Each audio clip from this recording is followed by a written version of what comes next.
Hi, We're here! it's time for Sidewalk Slam. Sidewalk Slam for WrestleMania.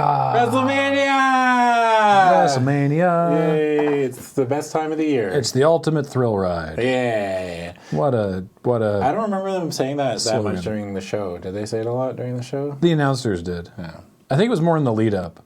It was when Triple H and Seth were having that contract signing, and Triple H was like, next week at the Ultimate Thrill Ride. It's like, this doesn't. Anyway. What do you think that was worse, or Undertaker saying it when he was digging a grave? Yeah. That was the worst, actually. Thrill Ride, Roman Reigns. Dug you a hole in my yard. Yeah. My yard. Undertaker's just burying people in his backyard, by the way. Yeah. That's illegal. Should the cops look into that? Maybe? Yeah, we found them. Maybe, probably. I don't know. This is Sidewalk Slam. It's the show where we talk about professional wrestling, specifically WWE, from the perspective of storylines and narrative, with an attempt to focus on the positive. And I was generally positive. Yeah, dude. What a good WrestleMania. There's one. It was way better than last year's. Very glaring flaw in it, which I think we were both going to agree on. Yep. But overall, man. A lot better than last year's. Yeah, really, really good. So if you missed it, we did an episode called WrestleMania Previews and Predictions, which dealt with all of the storylines leading up to WrestleMania. Yeah. And that's on the channel or the podcast feed or iTunes or however it is that you are consuming this podcast. But if you want to make sure that you're up to speed on how we got here, you'll want to check that one out first, because we're just going to go right into the show. And it's basically just covering the show. Yeah, and we're going to talk about just WrestleMania and how things were. It was 6 hours and like 40 minutes of wrestling. Yeah, a lot of stuff going on. It was a long day, man. Yeah. So live from Camping World Stadium. Is that the name of it? Yeah. That's an awful name for a stadium. Really bad. Oof. Camping World Stadium in Orlando, Florida. Yeah. And brought to you by Snickers and Final Fantasy XIV Stormblood. Yeah. It is WrestleMania 33. Regarding our sponsors, there was a really great Bailey. I don't know if you saw it. Did you see the Bailey commercial? The Snickers Bailey commercial? Oh, where yeah. She's like freaking out and she's telling people to go hug themselves, and she was swearing, but every swear was just hug. Yeah. But did you see the one with James Ellsworth? It was straight up the WWE Tap Out commercial with everyone doing CrossFit with like the ropes and climbing and stuff. It was all that, but it was with James Ellsworth doing it terribly. And then Ric Flair comes in and is like, man, you are not you when you're hungry, and gives Ellsworth a Snickers, and it's Charlotte. Yeah. It's like, that's weird. Yeah. That's real weird. That's really bizarre. Anyway. So is it James Ellsworth is a worse version of Charlotte, or Charlotte is a better version of James Ellsworth? Or no, I think it's that when Charlotte gets hungry, she becomes... She, as a lycanthrope would do, turns into James Ellsworth. Yeah. I mean, after the Superstar shakeup, which we'll talk about at the end of the episode, after that, then maybe if Charlotte goes to SmackDown, then we'll see. Yeah. If they can exist on the same brand at the same time. Or if actually Charlotte just does Monday Night Raw as Charlotte, and then the full moon rises and she goes to SmackDown and hangs around with Carmella as James Ellsworth. I've never seen them in the same place at the same time. Right? Baffling. We've cracked the code. Anyway, what a conspiracy theory that would be. So, yeah, the WrestleMania Kickoff show had 3 matches on it, but not the 3 that we thought. Yeah. Well, I guess let's start at the beginning. First match was Neville versus Austin Aries. Yeah. For the Cruiserweight Championship. This match was awesome. It was a good match. Yeah. And they even gave it like 19 minutes, like I said. Yeah, they gave it a while. Yeah, they gave it 19 minutes. It was really 19 minutes? Holy crap. Highlights included Neville hitting that nasty snap German suplex that he does. Yep. I didn't realize, I don't know why I didn't realize it before, but maybe I just wasn't thinking when I was watching Raw, but they call Austin Aries' forearm the 5-arm. Yeah, because it's one better. Yeah, I thought that was pretty great. It's better than a forearm. It's a 5-arm. It's like the Victor Borga shit right there. Victor Borga he was like a musical comedian basically, and he used to do this whole bit about like inflation and increasing I don't think I've ever numbers. Seen it. It gets to the point where he's said the phrase, I 9 my lavender loin with a 5. instead of I ate my tenderloin with a fork. Didn't think I'd get a Victor Borgo reference on Sidewalk Slam. Well, we've done it. Here we are. The peak of the mountain. We're off the rails already. Match was great. I mean, I was sort of in and out during the kickoff. I'm going to admit that right now because I was desperately trying to get to where I was watching the show. Yeah. And I haven't had a chance to go back and rewatch everything. But I saw most of this match, but I missed some stuff. But what I saw of this match was great. Yeah, the match was great. I really liked it. Neville won with the red arrow after he was in the last chancery, which is Austin Aries' submission hold. And he Is that what it's called? The last chancery. Yeah. And he gouged. It was a nice bit of like storytelling in ring because Austin Aries had orbital surgery. Yeah. His knee, he got a knee from Nakamura at a house show in NXT and cracked his orbital bone. He had surgery on it, and Neville gouged it, like raked at his injured eye, as they like to sell on commentary. And then Aries released a hold, and then Aries did this thing where like he was selling the injury, and he put his face like he was resting against the ropes. Yeah. And then Neville kicked the rope into his eye. Yeah, it was which good. I thought was awesome. That was sweet. And then he hit the red arrow. So yeah. It wasn't the same. The red arrow definitely, it didn't feel the same impact like when we talked about it with Gallagher. And he's like, oh, I can't beat this guy. Like, I got to do something, right? This was just like, he kind of just did it. It's WrestleMania. Yeah. So yeah, it was good. You want to go you want to go big. But yeah, Austin Aries put in a great performance. Obviously, this not like both people looked great. Yeah. Neville retained as we predicted. Yeah. And not that it's a contest. Who cares if we predicted it? Speaking of which, but one for one, we called it. I made a bunch of predictions with people at work. Yeah. We have a bet, and I lost miserably. Really? Oh yeah. Wow. Yeah. Yeah. I think we did pretty well on our predictions podcast. Did honestly, we? Maybe I had different predictions then, because I remember looking at the picks I made. I think I did it before the podcast, and then I changed. Like, oh, okay. But I must have, because I looked at my picks and I was like, "What was I thinking?" So yeah, great match. I mean, there's not a lot to say. We honestly don't cover the cruiserweights that much because their storylines are not super involved. Yeah. This one was just Austin Aries coming back and he's like, I'm going to fight you. Yeah, because we don't watch 205 live because it's just too much wrestling. It's too much. So next was the armbar, which several people on Twitter and in the comments they gave us a much better explanation for the initialism. Andre? No. It's the Andre Rusimov Oh. Memorial Battle Royal. Yeah. So the A is the only thing it's the armbar, but they put the A in there so it's better. Yeah. Anyway, so the armbar. Okay. So no one gets to do their own entrances because it's unless you're the Big Show and Braun Strowman. Big Show and Braun Strowman were the only ones that got their own entrances. Usually they do that for like the big guys in Battle Royals. I found recently anyway. Yeah. Every time there's a Battle Royal, it's always usually like one big dude gets his own entrance. Yeah. And that was So this was like I guess hang on. The people in the match were Primo, Kalisto, Simon Gotch, Heath Slater, Jey Uso, Goldust, Connor, Big Show, Victor, Braun Strowman, Kurt Hawkins, R-Truth, Rhino, Aiden English, Curtis Axel, Jimmy Uso, Jason Jordan, Chad Gable, Tyler Breeze, Fandango, Sin Cara, Mark Henry, Tian Bing, Epico, Bo Dallas, Apollo Crews, Dolph Ziggler, Luke Harper, Titus O'Neil, Sami Zayn, Killian Dane, and Jinder Mahal, and Mojo Rawley. That list that I read was also the order of elimination. Spoiler alert. I just realized, yeah. Two things. Yeah. Rest in peace, Simon Gotch. Yeah. He got released from the WWE. Well, I guess he asked for his release. Really? Yeah.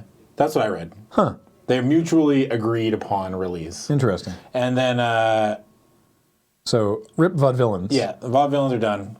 Also... I hope Aiden English gets a mid-card singles run. I hope so. He can sing. He can do a lot of weird stuff. He can sing. He's a good singer. He's a classically trained singer. Wow. They've gone over that when they talked about the Vaudevillains. Oh, of course. Yes, they talk about that sometimes. They did the singing. Also, you mentioned, I know you mentioned a name that people are maybe caught that they don't know, which is Killian Dane. Yeah, I was surprised to see him. Yeah, they announced it the night before on NXT. But they're like, oh, Killian Dane's going to be in the Andre the Giant Battle Royal, and Killian Dane is a member of Sanity, which is a faction in NXT run by Eric Young. And they're like this weird post-apocalyptic kind of like Hills Have Eyes kind of Bray Wyatt-ish, but without the mystical powers. Like they're a little more like a biker gang, aren't they? Yeah, they're more like that. Yeah, that's a good point. Yeah, they're more like a biker gang, and they have like weird heavy metal music, and they're all kind of creepy, but they're like just more like psychotic than creepy. Because we saw Killian Dane and Sanity at TakeOver San Antonio. Yeah. And he was dressed differently. Wasn't he? Was he? No, I think he was wearing the same stuff. Really? Okay. This looked like much more of like a... He was probably wearing more... I think he was covered up more. He wasn't wearing like his gear, like his ring gear. He was wearing like a coat and stuff. Yeah, but he's wearing like the same. He looks like a video game character. Yeah, like he looks like a guy out of he's like a big dude. Like he looks like a guy out of like Rune. Like he looks like a Nordic. Yeah, like or a Celt or something. You know. Yeah, he's got a very Braveheart feel to him. Yeah. Right. The best things about this were Big Show got eliminated like right away. Real quick. And then fucking Braun Strowman got eliminated like 2 minutes in. Yeah. And I was like, what? I thought for sure he was winning it. Because everyone went after Strowman and got fought back, and then everyone went after Big Show, and then Strowman helped everyone go after Big Show and eliminate him. And then while Strowman was like, ha ha ha, I beat you, Big Show, then everyone's like, well, and they go after Strowman, and when the entire ring is fighting. Yeah. So then I was like, Sami Zayn's gonna win it. We're gonna do it. Sami Zayn. Nope. But so here's some stuff that surprised me. Yeah. I guess not surprised me, but some notable points. Cian Bing did very well. Yeah. Killian Dane did very well. I thought they were going to run back the NXT debuter wins the title. It seems weird to me though but Killian Dane wasn't going to win it because like he's just a member of Sanity, right? Are they going to bring him up without Sanity? They could. I guess There's no reason they can't. Yeah, that's true. Right? But it looked like he was going to win it. Like he was in the last like 5, wasn't he? As soon as I saw who won it in like the last 5, I was like, fuck, he's winning it. And then they showed the dude in the crowd, and I was like, double fuck. I had no idea. Oh, okay. So they talked about this friendship before on air. So Mojo Rawley is friends with a man named Gronk. Ron Gronkowski, the Gronk. You can't honk the Gronk. You can't bonk the Gronk. Really? You can't. Do people say that? No, I do. Thank God. I started saying it Sunday. I actually messaged a friend. He's like, who the fuck is this guy? I was like, you can't bonk the Gronk, man. So they had this shot of Rob Gronkowski. Who does he play for? He plays for the New England Patriots. He's a tight end. Okay. Patriots, he is one of the greatest tight ends to ever play the game. Current Super Bowl champion? They won the Super Bowl. So the Gronk is there in the front row. Can't honk the Gronk. With a Mojo Rawley baseball cap. And a t-shirt. Yeah. And so this is not remotely unusual, but they put a camera on him and they're like, hey, look who's in the front row at WrestleMania. It's the Gronk, right? The Gronk. And this is not... See, this didn't twig to me because they do this all the time. Like later on, they showed a picture of Jimmy Fallon in the front row, right? Yeah. They're always like, hey, look at the celebrity who's at WrestleMania. Yeah. And so it's like, oh, okay, there's some sportsman who I don't know about is in the front row. Yeah. Neat, fine. As soon as they showed him, I was like... So it gets down to like the last several guys. Yeah. And Jinder Mahal was one of the last few guys. And I was like, man, this might be Jinder's year. Like he was putting on a good show. Yeah. And who does he throw out of the ring? He throws Mojo out of the ring. Oh, was it? Okay. He throws Mojo through the middle row. I thought it was someone else. Okay, so he throws Mojo out of the ring and then jumps down. And because Gronkowski is there, like, trash-talking Jinder for attacking his boy, Mojo Rawley, Jinder goes up and gets in his face and is like grabs his drink and like drinks some of it and spits it back at him. Did you see? He threw the cup back at Gronk and it bounced off of him and then fell on the barricade and landed up. What? No, I didn't even notice. Yeah, it was beautiful. It was like that bottle flip vine. Anyway. It was like, remember when back at the Dolph Ziggler Miz ladder match when the ladder went duk, duk, duk on each rope? Yeah. So he gets all in Gronk's face and then they get back in the ring. And then Gronk jumps the barricade. Yeah. Which apparently was a real surprise to one of the security guards. Yeah. It was really funny. I was like, oh, someone doesn't know. Like someone didn't know that he was supposed to jump over. Oh, it made it feel pretty fucking real to me because I was like, that security, like, she is not pretending. Yeah. She's like, what the hell are you doing, man? Yeah. And so he jumps the barricade and she's like, you can't come in here. And then like one of the refs goes over and is like, yeah, you can't be in here. It's fine. It's fine. It's fine. She tried to honk the Gronk, man. And so there's actually a shot later on. There's like a wide shot later on where you can see referee Charles Robinson in the background of shot go over to her and be like, it's okay. You know? Really? Yeah. And so anyway, so Gronk jumps the barricade, takes his shirt off, gets in the ring, huge pop from the crowd. Yeah. He gets down in the corner, sort of like in a in like a 3-point stance. Yeah, like he's gonna, Tackle him. like Because he's he's gonna a football player. like he's gonna do a football thing. Get it? And then so he tackles Jinder basically. Yeah. Which is not enough to take him out. No. Because you see in kayfabe, he is merely a football player. And though football players have become wrestlers, that's not enough to hinder the Jinder. Man, can we get a hinder the Jinder and can't bonk the Gronk? Yeah, right? Please? So anyway... can't bonk him, can't hinder him. Nobody wins. It comes down to the wire. Jinder's on the outside of the rope, and they're fighting back and forth. And I was expecting that they still might have Jinder flip Mojo over and win it still. But as it turns out, Mojo manages to knock him down. And your winner of the Andre the Giant Memorial Battle Royal is Mojo Rawley. Yeah. Man. Imagine me the person that called that one. Yeah. You got this pool of guys, and it's like, who do we think needs, who do we want? I felt really bad because after this, they cut to the pre-show panel, and Booker T was like, I'm glad to see Mojo Rawley shedding the dead weight of Zack Ryder. Wow. Yeah. Jesus. He said something to that effect. Well, Ryder's going to be a singles competitor when he returns, so... Yeah, but he said that, and I was like, damn, Booker T. They didn't even fight. They didn't even already shedding. Zack Ryder got hurt. Not only is that sentence ridiculous, but it also makes no sense in the confines of what happened. Yeah. Yeah, dude. Booker T. I was a little sad to see Luke Harper in this match. Yeah. Because he didn't have any role announced for Mania, and so I assumed that he'd be involved in some way in the Wyatt Orton match later in the card. You'd think and then so. when I saw him in here, I was like, oh, so probably not then. And also, spoilers, he wasn't. Yeah. So I was like, okay, interesting. But apart from that, a battle royal where 33 men? How many people? 33 people. A battle royal where everybody starts in the ring. It's just a complete melee for the first bunch of it. Yeah, it's a lot of punches. I recall that... I recall Simon Gotch got eliminated very quickly, and I recall Goldust looking legitimately hurt when he really? when he got eliminated. He was like, "Hey, man, It's like I thought I had a shot. come on." Yeah. So anyway, I don't know. It was okay. It was fun. Gronkowski was a thing. it's always a fun time, and you get the celebrity involved, you get some headlines. Why not? I mean, they do it just to- Mojo Rawley. It surprises me, but at the same time, it's like I guess Sammy doesn't need this, No. right? So this is something Mojo can use. They obviously guess see so. something in him. I don't know. I mean, how much are they going to use it? I mean, they kind of use it for Baron Corbin, but that was just because they would mention it every once in a while, but it was never like a selling point. It was just mentioned as like his introductions. Well, for a period of time, they did have the trophy at ringside, and it's like Baron Corbin requested we bring the trophy out here to intimidate his fellow competitors. Yeah. But I don't see Mojo Rawley doing something like that though. no. There was a bit on the Smackdown afterwards where he was backstage talking about how great it was and how they're going to have a party about it now. And it was like, okay. Yeah, JBL kept going off about how Gronkowski likes to party.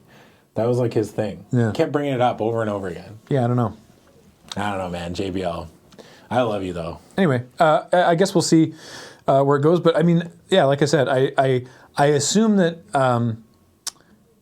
Gronk got it because they felt that I mean, he needed something. Mojo got it. Sorry, Gronk. Well, Gronk did get it. Give it to Gronk. No, he just gets to take it home. No, they gave it to Mojo because they felt that he needed I think they gave it to something. Mojo because he's friends with Gronkowski. I mean, And then they get to have the exposure from having Gronkowski. Usually I'm the one who says cynical stuff like that. You're probably totally right. You're probably right, but Yeah. All right. look, man, I don't know. Just call a spade, right? Like, Yeah.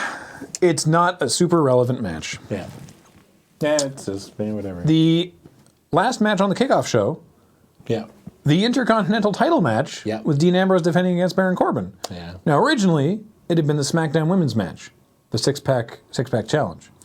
And a lot of people thought that was not fair. Yeah. And there was a big Twitter hashtag push.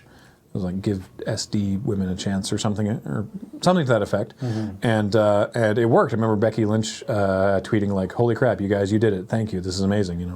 And they said, "Hey, the women's match is being moved to the main card." And so I was like, "Oh, that's amazing. That's great." Yeah. Are they moving another match down, or we don't know? We don't know. Maybe Okay. They didn't say. They just said they were moving one. Yeah. Turns out they're moving the Intercontinental match to the Kickoff show. Yeah. Fair enough. Got to make room there some way. This was a good match.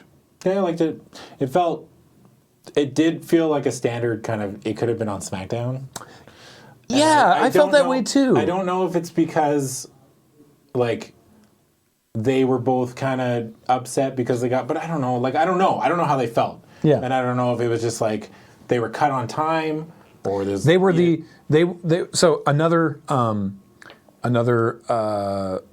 rumor I heard is that because the Kickoff show gets aired on USA, like it actually airs live on regular TV. Yeah. And USA Network had asked for a main event for the Kickoff show. Really? Yeah, like some sort of match, like a main event level match for the Kickoff show. I'd heard that rumored. But when there's so this four was that main match. events, there's no. So this was basically the main event of the Kickoff. So there's that. I guess so. Yeah. But yeah, I don't know, the match it didn't was really just, like, okay. Like, we've seen them wrestle this match before. Yeah. The end of it was sweet when Baron Corbin went for the end of days on Dean Ambrose, and Ambrose just flipped over his back. Yeah. Just whoop up and over his back, and then caught him with a Dirty Deeds. Yeah. So that was cool. But yeah, actually, this was like... They had another... This was not a super entertaining match, actually, now that I'm remembering it. They had like a no DQ match or a street fight this week on SmackDown. Yeah. Which Corbin won. I think it was non-title. Yeah. Yeah. It was. So that match was really good. So it's just like, I don't know what it was about. I don't know if it was because, and like, I don't want to accuse them of saying like, oh, they're upset because they got moved to the pre-show, right? And just put on like a kind of whatever match, because I really don't feel like wrestlers ever do that. Yeah. It's just maybe they both had an off night because I really like both these guys. So I don't know. It's just unfortunate, really. It just kind of like, I felt like this feud for going into this, I was actually really excited for Corbin because I thought for sure he was winning. But I guess they decided that it's not time yet. They just want Dean to keep going. So Yeah. Did we say Corbin was going to win? I said Corbin was going to win. You might have said Ambrose. I called Corbin. I'm just going to say that I said Ambrose so I can be right, but I was probably wrong. I think you we have it on tape, Ambrose. so. Yeah. I'm pretty sure you picked Ambrose. Yeah, it was all right. I mean, I feel bad just kind of shrugging this one off, but it did, like, when I watched it, I was like, yeah, that was all right. There wasn't anything really, like, that made me... Maybe I was just bummed because Corbin lost, and that kind of skews me. No, I was hoping for a little better out of this one, but Yeah. anyway. So goes the Kickoff show. That's it. So now, the main show, fireworks, intro package, videos. The New Day comes out. The New Day, your hosts of WrestleMania. Yeah, the they come on. So I mentioned Final Fantasy XIV Stormblood expansion, and they come out, and we're watching, and we're like, they have their ice cream cart, and the front of it has a bird on it, and I'm like, man, that looks like a fat chocobo. And then Is it Chocobo? I always said Chocobo. I don't know which it is. I think it might be Chocobo. I think you're probably right, but I don't know. I always say Chocobo. Anyway, on the cartoons in the background, there's a Moogle with a unicorn horn. And I'm like, wait, that's a friggin' Moogle. Yeah. Wait, what are the New Day dressed like?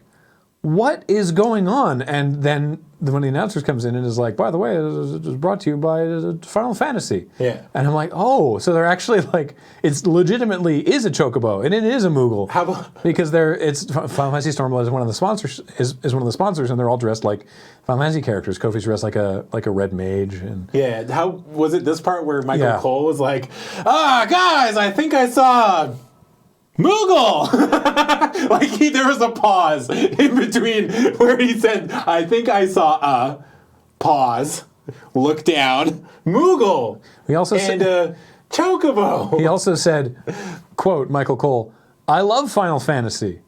And I don't believe that. I don't believe that for a second, man. There's a clip someone found of an episode of like Smackdown or something when it was Taz and Michael Cole calling Smackdown. Yeah. And it was brought to you by Final Fantasy X-2. Yeah. And Taz is literally playing it at the announce table. No way. He has like a PS2 controller and he's playing it, and Michael Cole is just giving him shit for it.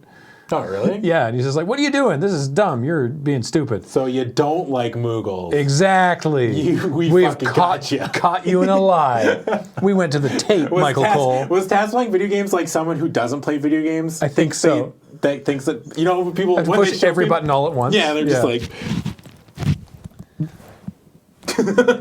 Man. Video games! Yeah. So, anyway, New Day come out and they're just like Final Fantasy. I think they're classes. Like Red Mage is I don't know. Big E had a big samurai sword with like a... He had two. He had two of them? Yeah. Okay. And then Xavier was read like a bard, I'm assuming. I assume so, yeah. I think his Twitter thing is like he's the party bard. That's his thing. And they come out and they welcome everyone? Yep. And that's pretty much it, right? They say they're going to pull their levers.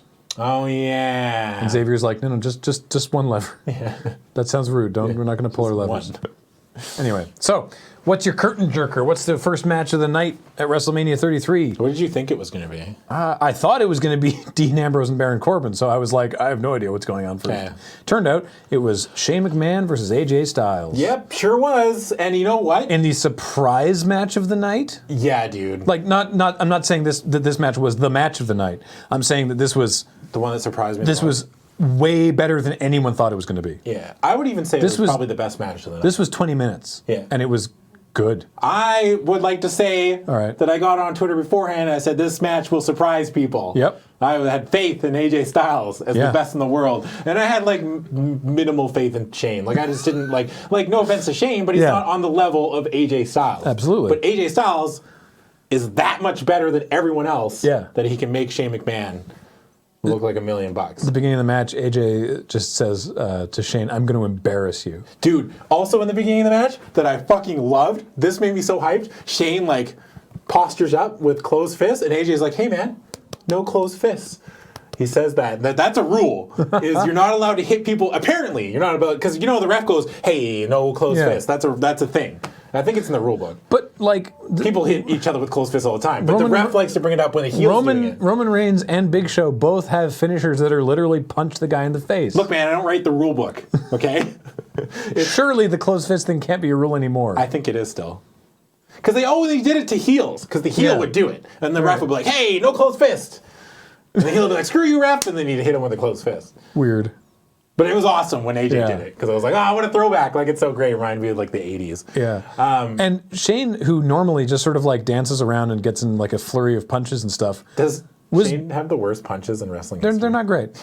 He was doing, like, technical wrestling. Yeah. He was doing some really good stuff. Yeah. This was a really, really good match. The only thing that I found weird was where they were actually wrestling and Shane was kind of holding his own. And then AJ's the one that I guess... because AJ's supposed to be the heel, and AJ brings out a garbage can where there's a ref. The ref gets knocked down. So that's what I was going to say, is that the whole point going into this was that this is just a normal match. Yeah. This is not a no DQ match, Shane. You don't get to do your crazy spot monkey whatever stuff. This is just you and me in a ring.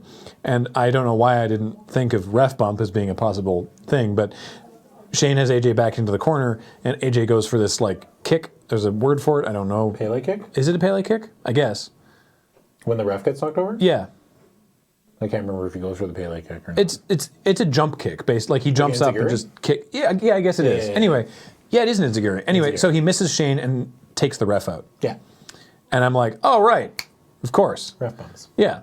And so then AJ knocks Shane down, puts him in the corner, goes under the ring, gets a trash can. Well, gets 2 trash cans, and chucks them in the ring. Why is he going to throw the second trash can up there, AJ? That part made no sense. Getting the trash can at all, I thought made no sense for AJ to get it. So you know why I liked it? Why? Because he was setting Shane up to do the coast to coast. Yeah. Right? Which is Shane's signature move, right? Yeah. So he's doing it to be a dick. Right? He's like, oh, hey, is the ref's down?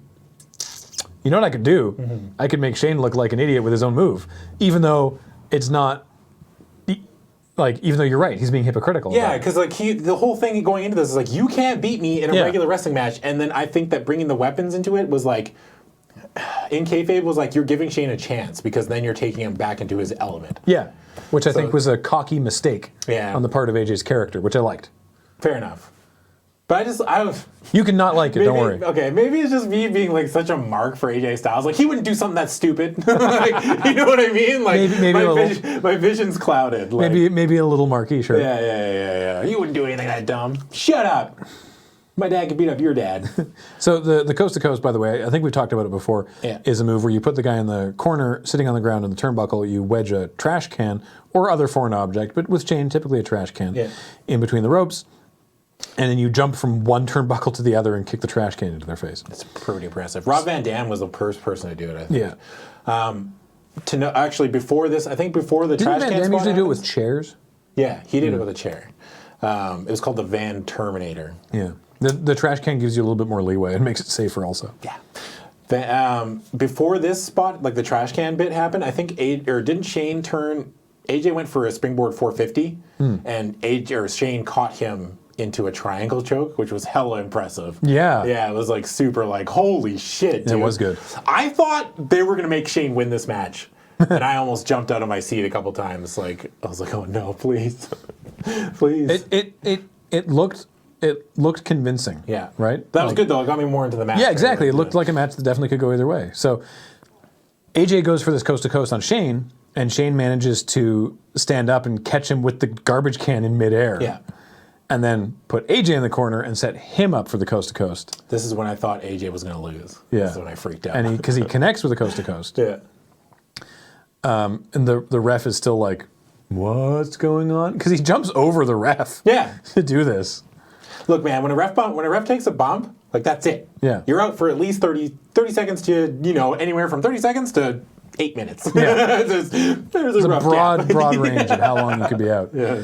So then he pulls AJ onto the announce table like he did on SmackDown and goes up the top turnbuckle to do a diving elbow to AJ, but AJ rolls out of the way and Shane goes right through the announce table all by himself. Yeah. And then AJ rolls him back in the ring and then hits him with the phenomenal forearm. And that's it. I think that's it, right? No, because AJ also, the other time I thought, Shane, the other time I thought Shane was going to win is when Shane drags him into the corner, climbs up the turnbuckle, and does a shooting star press. Shooting star press. Fuck, I forgot that's what happened. He missed the shooting star press. Or he missed the elbow. No. Oh, he missed the shooting star press. He missed the elbow too, didn't he? Fuck, man, we're so bad at this. No, he definitely missed the elbow. And he missed the shooting star press because AJ moved out of the way of that. Okay. And that's when AJ hit the phenomenal forearm. Right. But yeah, hey, shooting star press. I didn't know Shane could do that. I forgot that I think he's done it before, but I forgot. Anytime I see someone do the shooting star press, I just remind him when Brock Lesnar did it and landed right on his dome. This was in a Brock Lesnar versus Kurt Angle. Was that at WrestleMania? Yeah. Yeah. Brock Lesnar was like, maybe not as big as he is now. Yeah. He was still big, but not as hefty as he is now. But he did try to do a shooting star press and landed like directly on top of his noggin. It was bad, man. But yeah, man, this match was like we knew AJ and Shane would put on a good show, right? But this was way better than I thought. I also like how Shane didn't do anything like super crazy, right? Yeah. I mean, he did an elbow onto the announce table and a shooting star press, but they didn't need to resort to like Shane jumping off the scaffolding or like, you know what I mean? Like, they put on a good match without anything like extraordinarily ridiculous. Yeah. The only thing that would get you DQ'd was the garbage cans. Yeah. Which AJ brought in. And I also like that they didn't do anything ridiculous because people... Why were those under the ring at all?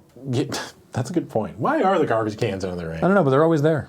They're always there when they're needed. I guess it's just like later on there's a sledgehammer under there. I guess that could be used for setting up the ring though.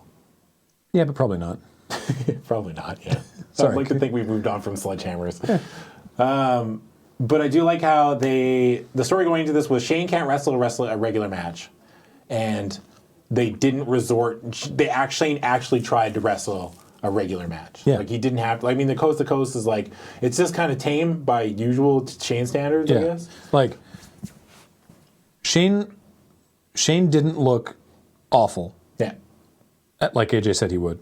Shane wrestled a good match. Like actually wrestled. Shane still got to do crazy spot stuff. AJ still looked like the dominant wrestler clearly. Yeah. And he still won. Yeah. So it was a net positive for everyone. It was great. Involved. Yeah, it was great. It was a really good much match. Fun. It was way more fun than I thought I would have. I was like, oh yeah, it'll be good. And this is coming from like a guy who doesn't think AJ can really do any wrong. I mean, he hasn't proven that he can so far. Well, here you go. AJ Styles opening the show at WrestleMania. Yeah. Wow. Well, he got his win, though. Yeah. I mean, it makes up for last year when I thought he should have won. Yeah. But that's all right. Yeah, we got it. Opening match, AJ Styles over Shane McMahon. It was good. It was a lot of fun. Second match. Yep. Kevin Owens versus Chris Jericho Yeah. for the United States title. Yep. Chris Jericho, like Owens comes out just like a regular He entrance. just walks out. But Jericho comes out and he's got a light up scarf, which is great, and a giant inflatable list. The giant inflatable list. I almost missed it. Yeah. Someone was like, "Oh, the list," and I'm like, "What? He's not carrying anything." And they're like, "No, behind him." And And there's like this 3-story tall giant inflated. It's like the size of the Bootios box from last year. Yeah, it was great. It was ridiculous. Yeah, it was I so mean, much awesome, but it was ridiculous. Yeah. This match I really liked. I had a lot of fun with this one. I thought that it really showed like the way that they told the story of this match felt like they knew each other so well because they hung out together so long. Yeah. They were just reversing each other's moves constantly.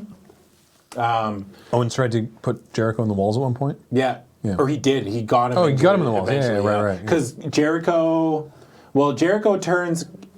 At one point, Kevin Owens goes for the cannonball. Yeah. And Jericho catches him into the walls, from that, the flip, and like he kind of blocks it. My favorite, I think, reversal was much later in the match, but I'm just sort of jumping around. We are kind of jumping around. Owens goes for the pop-up powerbomb, pops Jericho up, who just grabs his head and pulls him down into a code breaker. Yeah. That was great. It was what a great reversal. Yeah, I think it was when Jericho went for the code breaker too, and Owens turned it into the walls of Jericho. That's when he did it, I think. Right. Because he caught him and like put him down, and then. How many attempted lion salts did Jericho do in this match? Like 5? Yeah. Like he kept trying to hit the lion Well, it salt. was like he went for lion salt. Owens got his knees up. Owen went for a frog splash. Jericho got his knees up. I think, did Jericho go for the lion salt again? And then and either Owens, hit it or Owens moved, and then Jericho just landed. Yeah. There was a lot. Yeah, there was a lot of lion salts. Yeah. We kept being like, "You're never gonna connect one, Chris. Stop." Yeah. And there was some good like emotion, like especially because these two talk a lot when they're in the ring. Right? Yeah. Just Owen saying you were never my best friend, and there's one point where Jericho was like, "Come on, you son of a bitch!" Like, ooh, because the ring's all mic'd, right? They can hear the whole crowd can hear kind of what they're saying. There's a big stupid idiot chant. Yeah, Jericho had a huge amount of support. For this match. It was definitely like the way they crafted the story and the way it paid off. I thought was really well done. Yeah. The when was he in the walls? Or was he being pinned with the finger? Jericho. That's when Jericho turned the pop-up powerbomb into the code breaker. Right. And Owens he hits Owens with the code breaker. Owens falls down. Jericho goes for the pin. 1, 2, and Owens puts his finger the tip of his finger on the ropes, and which breaks up the pin. And then Owens rolls out of the ring. And then when Jericho's rolling or coming out to get or fight him, Owens kicks Jericho in the knee. Right. And gives him the powerbomb onto the apron. Yeah, which is back in. that's Owens' super finisher. Yeah, that's the super finisher. The apron is the hardest part of the ring. Yeah, dude. But like Cena with the Avalanche AA that powerbomb is Owens' like mega move. Yeah, like the pop-up powerbomb is his finisher, but when that can't get it done, the powerbomb onto the ring apron, which looks super painful. Yeah, dude. I don't even want to think about. I'm never going to get tired if the apron is the hardest part of the ring as a joke, but that looked really painful. Yeah, I don't even want to think about how that feels. Like it can't feel good. It can't feel good. No. But my favorite part about the finger on the ropes is the ref being like, no, stop, finger. He's got a finger here. He's like poking it. He's like, this is the finger. It's on the ropes. It's the finger, the ropes. Ropes, finger, rope, finger. Good. Okay. And I like how after Jericho gets off him for the pin, Owens like hooked his finger and like pulled himself up with the one. Like he's like, yeah. This was pretty great. It was a good match, yeah. But Kevin Owens, you knew, as we predicted, as we thought would happen, because of meta reasons, Jericho is going to be going away touring with Fozzy, so we thought he'd be dropping the title. Yeah. Probably here. Yeah. Yep. Next was the Raw Women's Championship. Yep. Fatal 4-way. Bayley, who comes out first, defending against Sasha, Nia Jax, and Charlotte. I loved how, usually I don't like how the champ comes out first. I liked it this time because every time someone else's entrance music hit, they showed Bayley, and she was like either like gulping, like trying to play up that underdog thing that we all love. Yeah. And I thought, I don't know, I just really like that. That was good. Like they showed Nia, and then they showed Sasha, and then they showed Charlotte, and Bayley's face every time was just like, oh no, fuck. She's like, she felt like, it looked like she felt like she was in over her head a little bit. So up on the ramp, Bayley entered. It looked like only one half of her Bayley buddies went up. She kind of tripped too. And well, because one of them was just like flopping across the entrance ramp, but then she gets down to the ring, and there was another bunch of the Sky Dancers behind the ring, which was cool. So bonus entrance there. Sasha came down to the ring, down the enormous ramp, by the way. Yeah, I haven't talked about how huge this entrance ramp was. Yeah. A great stage, by the way. The ring looked great. The stage looked great. Like best looking. I loved Mania in a couple the years, shots I think. that they had when they were walking down the ramp, and they showed like a side shot of Yeah. them walking down the ramp, and you could see like the crowd and just like this huge. Ah, it's great. That spider cam. Yeah. Sasha comes down to the ring on it's like a Bentley golf cart or something. Yeah, it It's was like, something. I don't know. Yeah. It looked like the carts from a little bit like the carts from from the Royal Rumble, but Yeah. just dressed up a little bit more. Yeah. Yeah. It was pretty cool. And then Charlotte entered with an amazing like peacock-inspired robe. Yeah, she looked and fireworks as well. Actually, Bayley got fireworks as well, Yeah. which was cool. And Nia Jax Nia Jax. came out as well. And what did Nia get fireworks or anything? Or I don't think so. No. no, Nia Jax was there. It went like Nia came out first, then Sasha, then Charlotte. Yeah. This match was honestly better than I thought it was going to be as well. Way better than I thought it would be. Yeah. I like the story of them. They all teamed up to take on Nia. Yeah. To take her out. It was kind of 'Cause like they the had story to. that the story we had in the Andre the Giant Yeah. Battle Royal, because they were like, oh, we all got to team up and get Big Show and I mean, Braun out of here. we said that in the last episode where we were like, so the three of them eliminate Nia, and then they have a match, right? Pretty much, yeah. But yeah, all three of them really had to work together to eliminate Nia, And- including like a all three of them. They were doing like the Shield move in the corner. Well, they did Almost? They did like a. I remember they did. Charlotte did that boot, and Yeah. then Sasha and Bayley suplexed Nia for one of the triple T moves. like from the turnbuckle. No, I don't think that this was just in the middle of the. Oh, I'm talking about the turnbuckle spot. I don't remember the turnbuckle spot now. Slammed to the mat by all Oh three. yeah, they power bomber off the turnbuckle. Yeah. It reminded me Of the Shield. of when Dean and Seth would put someone up in Roman's arms and he would powerbomb them. Yeah. Anyway, so yeah, they slam Nia down from the turnbuckle, and then all three of them get on top of her, and they pin 1, 2, 3, and then But it's just like that classic, like you Nia's have to out. get her out, but she still has to look like yeah. like strong, right? Like intimidating. So it's Yeah. like, how do we make her look strong? It's like, oh well, all three of these top superstars need to get Nia out of here. So And then all three of them are standing in the ring, and Charlotte's like, "Hey, isn't that great? Right? High five, guys, guys!" And they both look at her like, "We're not friends." And Charlotte's like, "Oh, what I didn't like about okay." this Like match- Charlotte actually looked like she was really high on eliminating Nia. She's like, "Man, go us," because at times she's been friends with them, right? And she had this like little flashback of like, "Yeah, guys, go team," and they were like, No? And she's like, oh, right, I guess I hate you. Yeah. What I didn't like about this, I love that part. Yeah. Because like anytime someone gets hung, I bet you're like, gonna have the left same. hanging- I bet you're gonna have the same complaint I am. Okay. When she's like, all right, high five, and she's like, fine, you know what? Screw you two fight. And then she just leaves the ring. Yeah. And then Bayley and Sasha just start fighting. Yeah, that bugged me as well. Wouldn't you just go after Charlotte? That was the same complaint I had. She's Yeah. like, fine, then you two fight. That was And my Bayley only minor gripe Yeah, with this Bayley and match. Sasha are like, oh, All I right. guess we're gonna fight now. And it's like, what? No, you guys are friends. What? Yeah. Take her out first. Yeah. Anyway, so they do. Charlotte hits a twisting Holy shit! super moonsault. Like I can't think of the name. Corkscrew moonsault. Corkscrew. Yeah, top rope corkscrew moonsault It's to the impressive outside. as fuck. Wow. Yeah. Wow. I thought, wow. I thought it was Really just good. going to be like a regular moonsault. Me too. I was like, then she started doing all that flippy shit. Thanks a lot, Osprey and Ricochet. Ruining wrestling. Killing wrestling. Yeah. One spot at a time. Man, I do like Sasha's double knee move. Yeah, I do dude, like it that. looks like it hurts. Well, I mean, but I bet you it doesn't. Yeah, Like, double knee from the top rope. Yep. Onto Charlotte. and then Charlotte starts exposing one of the turnbuckles. Yeah. She takes the padding off or like peels the padding partly away from one of the second rope turnbuckles, which is interesting because it's usually the top rope, which is kind of cool. And the ref never goes to put it back on. You can't get DQ'd for that because there's no DQs in a triple threat or a fatal four-way. But the ref never tries to fix it, which is weird. Yeah. But that's, whatever. Anyway, hey, you know what they didn't mention this time? The percentage thing. oh yeah, the champ only had, well, good, because it's dumb. So I'm glad. Anyway, the point is, Charlotte drives Sasha into the exposed turnbuckle a couple minutes later, and Sasha's just out. And then Charlotte pins her, and Sasha gets eliminated.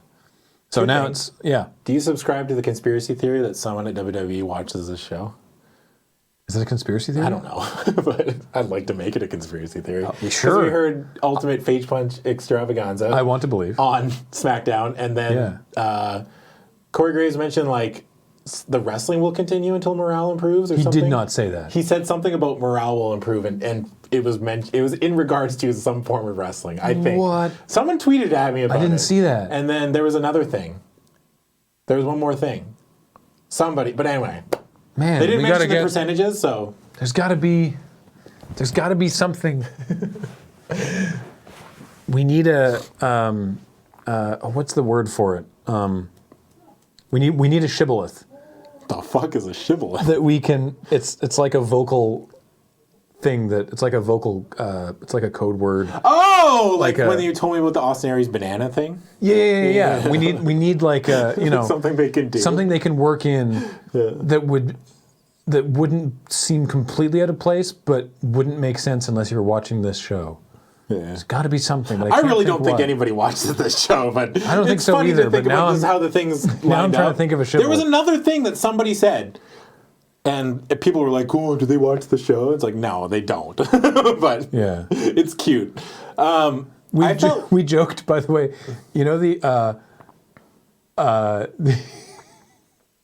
Okay, you know that image macro, the like, "Are you a wizard?" Yeah. So we started using that around the moon base for like someone would like stub their toe or something, and someone would be like, "Are you a wizard?" instead of "Are you okay?" Right? And then it got to the point where it was like someone said like someone stubbed their toe again, and it was like, "Are you okay?" Like nailed themselves on something. It was like, "Are you okay?" And they responded with, "I am a wizard." Right? And so it's like we're like, okay, if any of us ever get pod peopled, right? That's our shibboleth, right? Oh, right? Is like the call and response is, "Are you okay?" And you have to respond, I am a wizard. And then it's like, okay, I know you're actually Adam and not a pod person, right? I'd be fucked because I didn't know about that game, and people would be like, well, now okay? And I'd be like, now it's on the podcast, so it's useless anyway. But, The point is, the pod people are watching. The point is, if you can get "I am a wizard" into someone's dialogue somewhere, then we know. The truth is out there. Chris. Yeah. What was that? Another point. I felt like Sasha getting eliminated like this was really weird, but I just didn't expect it. Oh, I think it's fine. This match felt like it needed to be longer. That was true of a couple matches over the card, I think, and that's just because there was a huge card and it's WrestleMania. Do you think this would have? They definitely fucked. By the way, if a writer or someone is listening to the show, I assume that like half the stuff we say, they're like, well, these guys don't know what they're talking about for XYZ reason, which I expect. Yeah. But I hope that at least some of the things they're like, oh, that's an interesting interpretation of something that I had not intended. Listen to these two assholes. Yeah. What was I going to say? Do you think that them... I don't want to say fucked up the booking, because I don't think they did. I think they did what they wanted to do. But, you mean, like, saving Bayley's big win. Right, because it's Charlotte and Bayley now, and Bayley wins. Sorry, I kind of remember. No, it's... Yeah, Bayley wins. I can't even remember how she won. She just Bayley to Belair? I honestly can't remember. I'm drawing a blank. Flying elbow, actually. Oh, right! She did the Macho Man elbow. Yeah. Charlie gets her in the figure 4, tries to bridge into the figure 8, but Bayley drags herself to the bottom rope. And Charlotte's up on the top turnbuckle. Bayley gets Charlotte over her shoulder and tosses her into a back body drop. Bayley falls back and is stuck in the corner in the tree of woe. Avoids a shot from Charlotte. And then Charlotte stumbles around for a bit and then, hits her with the Macho Man elbow and wins off that, which is good because the belly to belly is like a little lackluster as a finisher. Yeah. Just a belly to belly. It's a belly to belly suplex. That everybody does. Yeah. Big E does them like 4 or 5 times a match. Yeah. I don't mind it. I don't mind it. Like her weird like spinning around on top of the person. That's weird. Yeah. I don't know what it's supposed to do, but that's like Coco Beware used to do that. Really? Yeah. Spin on top of people. Yeah. That was Coco Beware used to do that. But why? I don't know, because he was a crazy parrot man. Oh, okay. Coco Beware used to come in the ring with a parrot. That was his whole gimmick. Yeah. That was it. So anyway, Bayley wins. Yeah, Bayley won. Hooray! Everyone's happy. Kind of. So. Please give the Raw division more people. It was a good match. I thought, like, I thought it was a good match. I thought there was good in-ring storytelling in the match. I thought it was a good win for Bayley. Yeah, I still don't know why they kind of just did had Bayley Bayley the way they did. I don't know why they had Bayley retain at Fastlane. That doesn't make sense to me. But this was a good match. Yeah, because I picked Sasha to win this. So that was my pick, and I was way off. They welcome the Hall of Fame class next. Oh, yeah. Which this year the Hall of Fame class was Diamond Dallas Page, the Rock and Roll Express, Ravishing Rick Rude, for which his family was there because he's no longer with us, Teddy Long, Eric LeGrand, winner of the Warrior Award this year, Beth Phoenix, and Kurt Angle. Hey, Kurt Angle. If you have a chance to watch the Hall of Fame induction ceremony, it's a pretty good watch. I don't know if you saw it. I really liked DDP's speech. DDP's speech and Beth Phoenix's speech were great. Yeah.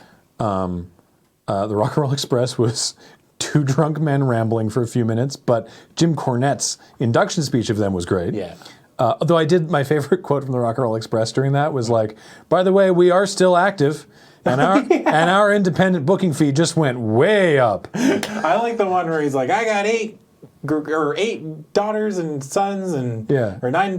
I got 8 kids, and they have 9 grandchildren. The other guy was like, they all look like me. It's like creepy.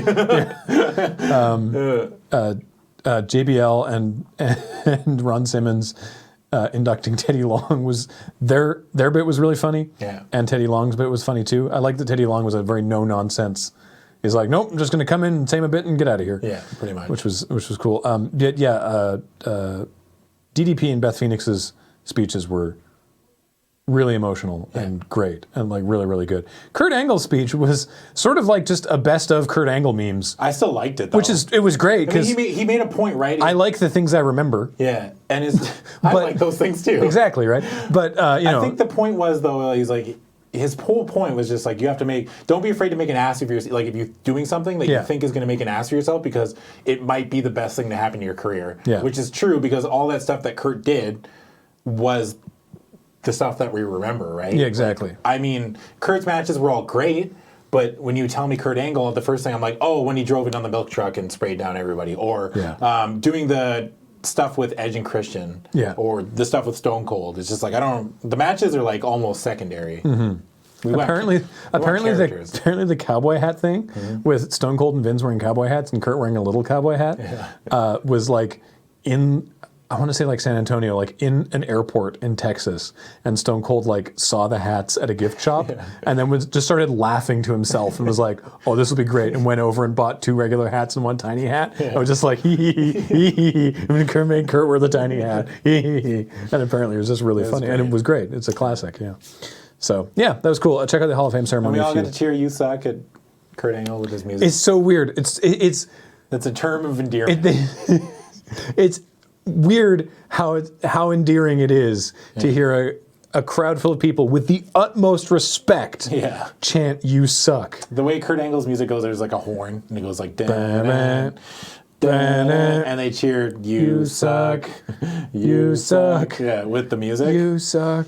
But it is with utmost respect now, because it's like, hey, this is the chant from when you were an active wrestler. This is when you were at the top of your game, and this is like why we're doing it, because like you are one of the best. Like it's weird. It's just like I can't really explain it. It was just like the Luongo thing from hockey, right? People, are they saying Lou or boo? Well, in that case, they're saying Lou. This is they're literally chanting "You suck." Oh, yeah, fair enough. But they mean it. That's a bad example. But I mean it in the best possible way. Yeah. Anyway, okay. The Raw Tag Team Championship ladder match. Yeah. We talked about this a little bit last episode, and it went beautifully. It went the exact opposite direction that anybody thought it was going to go. Not quite. I mean, we said this in the last episode that I was like, well, it's a ladder match, so maybe they debut at Mania. I didn't think they would. So Luke Gallows and Carl Anderson, the club, defending against Enzo Amore and Big Cass versus Sheamus and Cesaro. We had guesses for who among those three would win it in the vacuum of those three being in the match. But they come out, they're ready in the ring, the bell's about to go, the announcers, it's like Michael Cole or someone's like, all right, here we go. And then New Day's music hits. Yeah. And New Day come out in their ring gear. Yeah. They're not wearing all the ridiculous stuff they were wearing before. And they're like, we've just been informed in our capacity as hosts of WrestleMania that this match is now a fatal four-way ladder match for the titles. And who? As soon as he said fatal four-way, though, the whole crowd started chanting delete. Yeah. And so he's like, and who will that other team be? And Kofi takes off his hat and chucks it to the side, and they start walking down the ramp to the ring. It was just such a great fake out because, bam, the Hardy Boys music hits. I freaked the fuck out when this happened. I can't remember when Jeff left the company, or when Matt left the company. Jeff left in 2009. Mm-hmm. So it's been 8 years since either Hardy has been in the WWE, and they returned at WrestleMania. Yeah. And man, the crowd went ballistic. Bonkers. Dude, if there was a roof on this place, that sound would have been so much louder. Like, it was an open air stadium. I would have loved to have heard that reaction inside a stadium. People were saying it was like one of the loudest pops they've ever heard. Yeah. I don't know if you can get the sound, like if you can risk running the sound on this, like when you show the clip. Yeah. But oh man, it's on the WWE. Actually, yeah, there's a video. There's a video of it on the YouTube channel just of the return. Just of the return, and just to hear the crowd's reaction, it's just like unbelievable. So we talked about, again in the last episode, we talked about how the broken gimmick from TNA, the Anthem believes that they own the broken gimmick and the idea of Broken Matt Hardy and that whole thing.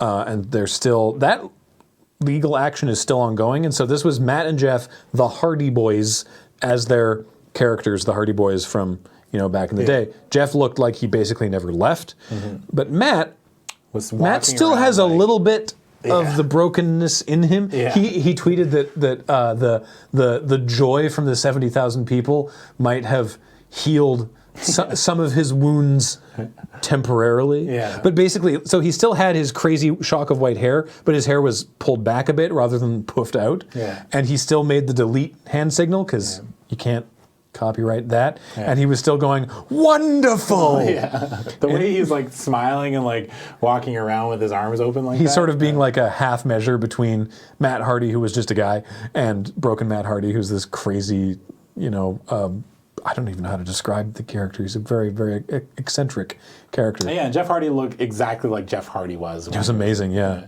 So, yeah, they're in this match. They're in a ladder match. The tag team that put ladder matches on the map. Yeah. And they're in the ladder match for the championship. Masters of the ladder match. Yeah. And it's huge delete chants through the whole match. Yeah. This was a super fun match. Oh, this match was so much fun. So many great spots in this match. My favorite spots were, the Hardys just doing like their tag team stuff again was great to watch. Cesaro, like everybody got to do something. Yeah, right? I think one of my favorite moves was Enzo sets up a little ladder in the middle of the ring, one of the shorter ladders, and climbs up, and he can't reach the titles because he used a shorter ladder and he's not the tallest guy. So then Cass comes up behind him on the ladder and lifts him up so he can reach the titles. Puts him on his shoulders and hikes him up the ladder. Yeah, that's pretty great. And it doesn't quite work because they get interrupted. Yeah. So that was sweet. Cesaro and Sheamus did the Cesaro swing and the beats of the Bodhrán or whatever it's called. Is that what it's called? Yeah, I think that's what they call it now. But they did it in time with each other? To Anderson and Gallows. Yeah. Respectively. Anderson and Gallows, yes, it was because Cesaro was spinning Anderson, who's the smaller of the two. Yeah. Which is good.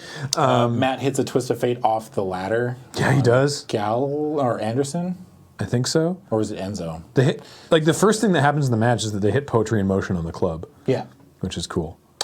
What else? I feel like the ladders were not the central focus of this. Well, you know what I like about this though? There was a bit where they set up, which was nice. I'm not even saying it was a negative. Yeah. It was it's a ladder match, but they weren't the dominant factor. I liked when Matt and Jeff were outside the ring trying to put ladders in the ring, and they were holding them sideways and about to slide them in the ring, and then they got attacked from either side by, I can't remember exactly who, but they both get sandwiched between the ladders and to sort of fall through. And it's like, so then they've set up that these two ladders are there, like sort of naturally, without someone being like, I'm just going to put this ladder between the ring and the barricade for no reason. That's a good point. Yeah, there's at least they made it like a good excuse of why it was like that, right? Yeah. Rather than just like, because usually in these matches, like they set up something and then they just straight up walk away from it, and like something's gonna something's gonna happen over there, right? Yeah. Or that's usually where the finish of the match just takes place. So, Matt hit a twist of fate on Anderson off the top of the ladder, which is pretty impressive. Yeah, and then Jeff climbs like this 40-foot ladder. Jeff Hardy back like he never left. And does a swanton Bomb onto Sheamus and Cesaro, catching Sheamus, but destroying Cesaro. Yeah. And breaking Cesaro's ladder. Because Sheamus and Cesaro are now lying on that ladder setup. And Jeff with the Swanton Bomb from the very top of the ladder. He's standing on the do not step. Yeah. Get OSHA in here. Send for the man. What's the damage modifier from the normal step to the do not step? Ooh. I hadn't even considered that. Yeah, like it's more damage, right? Yeah, And it's not even just a height thing. It's like there is an actual psychological damage, right? Exactly. It's like, oh, God. He's on the don't step. At least 64%. He's on the no step. Minimum. 64%. And Swanton just... Like, initially I was like, man, Sheamus didn't get any of that. And in the replay, it's like, no, he gets like whipped completely with Jeff's legs. Yeah. But Jeff goes right through Cesaro. Yeah, I can't imagine what that would feel like. And just the night before, the Hardys had a ladder match at Ring of Honor, which is an independent wrestling promotion. With the Young Bucks. With the Young Bucks. So they had 2 ladder matches 2 nights in a row, which is... By the way, the Hardys' like self-proclaimed quest for gold after leaving TNA went pretty damn well. They won the tag titles in like 5 different promotions in the space of a month. Something like that, yeah. Because after Jeff hits the Swanton Bomb, Matt climbs back up the ladder and wins. Hardys, they had to win if they were coming back, The Hardy Boys are the tag team champions in 2017. This is how you use a part-time or like make a return, right? They're not even part-timers. I think they're back on full-time. Yeah. But it's funny how we're okay with this, but like a Goldberg thing or like a... we're all upset about it. We're not all upset about it. No, not upset about it, but this is like, it felt right, Like we were okay with it. Just because I think of how popular the broken gimmick is and how much work the Hardys did outside of WWE to come back. Yeah. And we all appreciate, regardless, like we as wrestling fans, all appreciate like a good character or a good gimmick or something that's fun, right? Because they were, again, they were the tag champs in the space of a month. They've been the tag team champions in TNA, ROH, and WWE, and like at least 2 other smaller promotions that I don't know about, that I don't recall offhand. That's crazy. Yeah. But they're back now. They're back. And they have some independent dates to finish up. Yeah. As well, which the WWE's... We're not sure about, like, I don't think they're going to go right away. They're not going to be as batshit crazy as they were in TNA. Like, we're not going to get any final deletion or anything. No, because again, the broken gimmick, I mean, frankly, I don't think WWE wants them to do the broken gimmick. I think they should let Matt do it. Yeah. Because, so first of all, Jeff is super over. Jeff's always been over, though. Yeah. Like, Jeff is way more over than Matt. They know that, and they're okay with it. But Jeff was selling tons of merch when they were there before. Yeah. Right?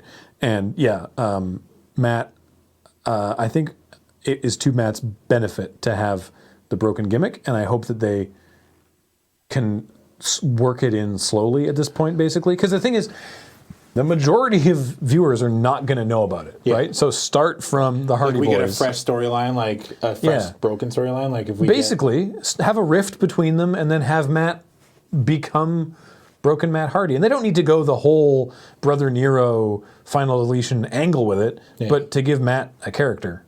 I've always felt like, because Jeff has always been popular, right? Because he's got that it thing, the intangibles that they always talk about. And it feels like, to me, Matt, I'm not an expert and I don't know them personally, but Matt always seemed to come across as more the thinker of the two. Like he's the one that, comes up with these ideas and Yeah. stuff like that, and he's not afraid to just throw stuff at the wall and see what sticks, which I think is admirable, and it's stuff like that in wrestling that I like. And I mean, like, I think we are kind of an outlier, but maybe not so much as that we like the really silly stuff, like the weird, shitty, like schlocky stuff, you know what I mean? So it's like, maybe we're not the best people to be like, hey, do you want this? And we're like, yeah, hell yeah, we want this. Like, let them go nuts, you know? Maybe a lot of people don't. Maybe the casual fan doesn't. I'm not saying like people who just watch every now and again, like maybe they'll be like, this is dumb. Like, I don't want to watch this. It is, like, because I think a lot of people would look at this broken gimmick happening and be like, this is too corny. Yeah. And I don't want that. I don't watch wrestling for that, you know? Yeah. But I don't know. If it's us, just let them have free reign, right? Yeah, Hardy Boys in 2017. And at one point, the Hardy Boys were your tag team champs and Goldberg was your Universal champ. Yeah. Because they hadn't had the match yet. So, in 2017. So weird. Yeah.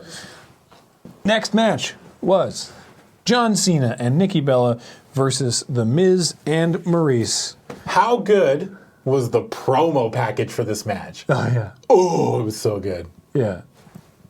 A+. Loved it. This was a shorter match than I expected. Yeah.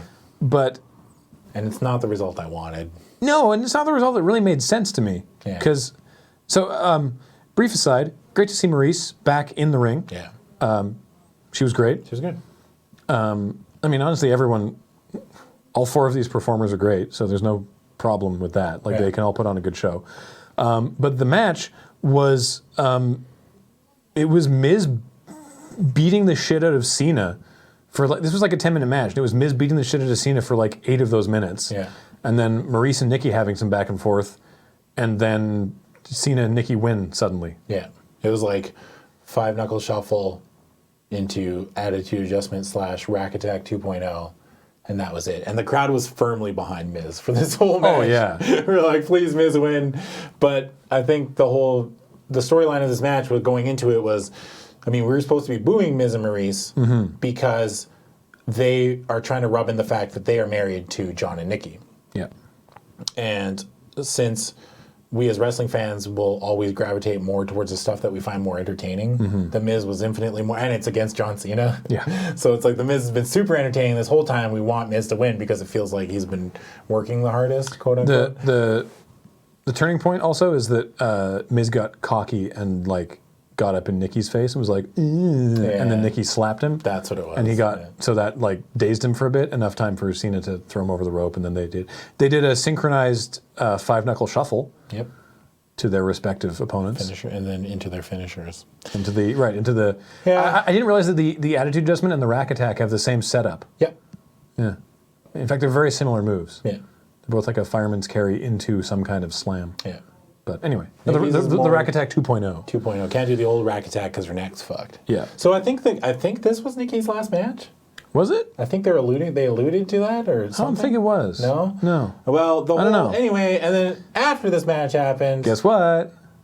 John Cena Cena proposed. So Finally. my guess on this, which I think I said last all time. that time we spent covering Total Bellas has paid off. My guess is that they had decided some time ago, possibly months or a year ago, they had decided to get married and that John legitimately proposed. Yeah. And that they kept that super quiet, presumably between just themselves and management, for the benefit of the storyline on Total Bellas, because the ongoing like tension on that show is, will John Cena ever propose to Nikki Bella? Yeah.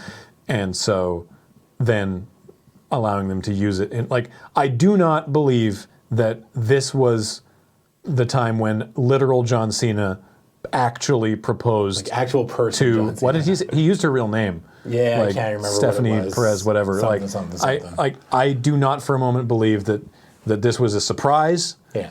And that this was the legitimate proposal. Yeah. That said, from a storyline, it was great. It was cute. Even I was like, I can't boo him. I still think it would have been a better story If if Miz and Maurice had won. If Miz and Maurice had won, Yeah. and then John could have been like, hey, Like, what if none of that matters because like if guess Maurice pins Nikki and Nikki's like, I screwed up, I'm sorry. Yeah. Like, I feel so heartbroken. And like, Right. look, it's okay, baby. Yeah. Drop to the knee. Here's a rock the size of a house. Yeah, dude. I can't believe he wrestled the whole match with that in his pocket. Yeah. That's fucked up, man. There might have been a place for them to sneak it in to hand it to him, but maybe. But the whole time when he pulled it out, I was like, it was in his pocket. What if he got kicked in the pocket and then bent the ring or some shit? Like, man. What if you had to like roll on that? It'd be like landing on your keys. Like, it just stops. Like, What's the damage modifier on an engagement ring in your pocket? In the pocket. 10%. Yeah. Yeah. So, yeah. It was a match. It was just to fuel this storyline. I think they were like hoping maybe people would be crying in the crowd and stuff, but I think some people probably were. we've moved. Maybe. Yeah, I guess. Yeah. This is going to be such a great episode of Total Bellas. I've never seen an episode, but I assume, right? Yeah. I assume that for the people who watch Total Bellas, this will be like shout out to the great crowd episode. for not fucking shitting all over it too. Yeah, wow, because they really could have. They could have. Yeah. They could have been like boo or like booing, but there was some boos. Yeah. But people were just like, oh yeah, okay, all right. Like, oh, they're happy. Warm the cold, frozen hearts of wrestling fans everywhere. No, it was a good segment. Like I said, like storyline wise, that I don't actually believe that was a real. That this was the moment of the actual proposal. Yeah, no, I do believe they're legit getting married. I just don't believe this is the actual moment of the proposal. I refuse to believe that someone is that fucking stupid, like Nikki, to be that dumb to not know that she was getting like, you know what I mean? Like that's the thing that drives me is like I can't believe this is real because I refuse to believe that Nikki Bella is that stupid. Yeah. To know like, oh my god. Like, what? Yeah. But yeah, no, it was good. It was good. I guess it's God. Wouldn't it be funny if they actually just weren't getting married? Yeah. And this was all for storyline? Yeah, it's all work. Because that could also be possible. No, it's not. They're getting married. Yeah, but that could be. It could be, but I don't think it is. They've done fake weddings in WWE before. Yeah. And they've always gone great. Just like pregnancy angles. Pregnancy stories always work. No on-air wedding has ever not ended in disaster. In the WWE. Was there one? Didn't Macho Man and Elizabeth get married and nothing happened? Oh, SummerSlam. Yeah. A match made in heaven and a match made in hell. Right. Because, I think like Macho and Elizabeth got married because this is after WrestleMania 7 when Macho Man had to retire because he got beaten by Ultimate Warrior. And then fucking... they got married at SummerSlam, and I don't think anything happened. Someone's going to correct me, or I'm going to go home and I'm going to be like, I'll check it. Because Hogan had a match against somebody, and that was the match made in hell. It was like him versus like Legion of Doom or something? No, it was against somebody else. Maybe it was against Slaughter or Sergeant Slaughter or somebody, I can't remember. Anyway, I think that wedding went off without a hitch. Fair enough. Next, the non-sanctioned match between Triple H and Seth Rollins. Yep. For bragging rights, basically. And feud. Exactly like you called it. The promo package for this was awesome. Yep. And it made this story look cohesive and fluent. Yep. Like fluid, you know? If you just pretend that it didn't take place over like 8 months, then it's fine. Yeah. If you pretend that like it all happened in the last like 4 months, and that the first like 5 months weren't like nothing going on, then or it wasn't like something happened and then 5 months of nothing. Yeah, exactly. And then they tried to cram it all in. Triple H's entrance is much more muted this year because he's not in like a title match. It's much more muted. It's 6 Orlando police motorcycle officers accompanying him to the ring as he and Steph ride a giant 3-wheel motorcycle. Yeah. Do you know why they drove a giant motorized tricycle to the ring? Nope. Because he wrecked his quad.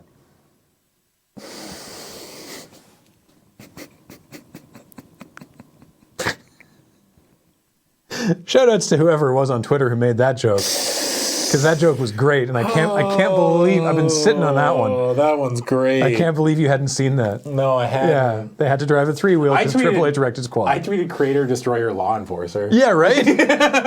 What's with the cops bringing him to the ring? Yeah, because he's a badass and he can only be contained by law enforcement. He's got like the headlight had like the Iron Cross on it. Yeah. Steph was sitting like on top of the back seat.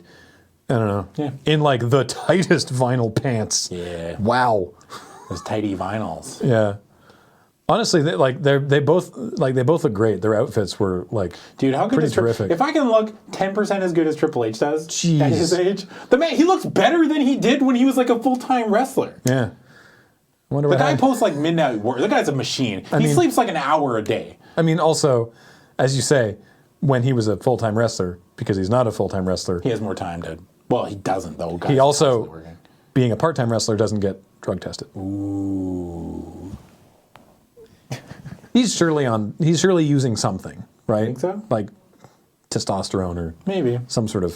some kind of legal and fine PED, and why not? I'm not there in case Triple H busts through the door and starts beating the piss. I didn't say shit. I don't care though, right? Yeah. I don't like That's fair. yeah. As long as it's something that's not like harmful to him, I don't care. yeah, Like I never want someone to do something that's bad for them. But Yeah. you know. I get it. Anyway, yeah, Triple H, I never said shit. they look great. Cool entrance. Yeah. Seth's outfit's cool too. Yeah, he's wearing like this gold outfit. Look, Yeah, he comes out with a little torch. feathers on the sides. He comes out with a torch Yeah. and like touches it to the ramp, and then like fire goes all the way down to the ring and up the. I don't think they shot this very well. Like I think this would have looked rad in person when you can see the wide view of the fire racing down the ramp and then up the pillars beside the ring. But the way that they cut together the shots, it was sort of like, oh, I bet that would have looked cool. Yeah. Anyway, I liked it though. so non-sanctioned match, which also means no DQ, I guess. Yeah. It's just a If non-sanctioned. it's non-sanctioned, does it not count as a win and a loss? You know what I mean? In the record books? I don't know.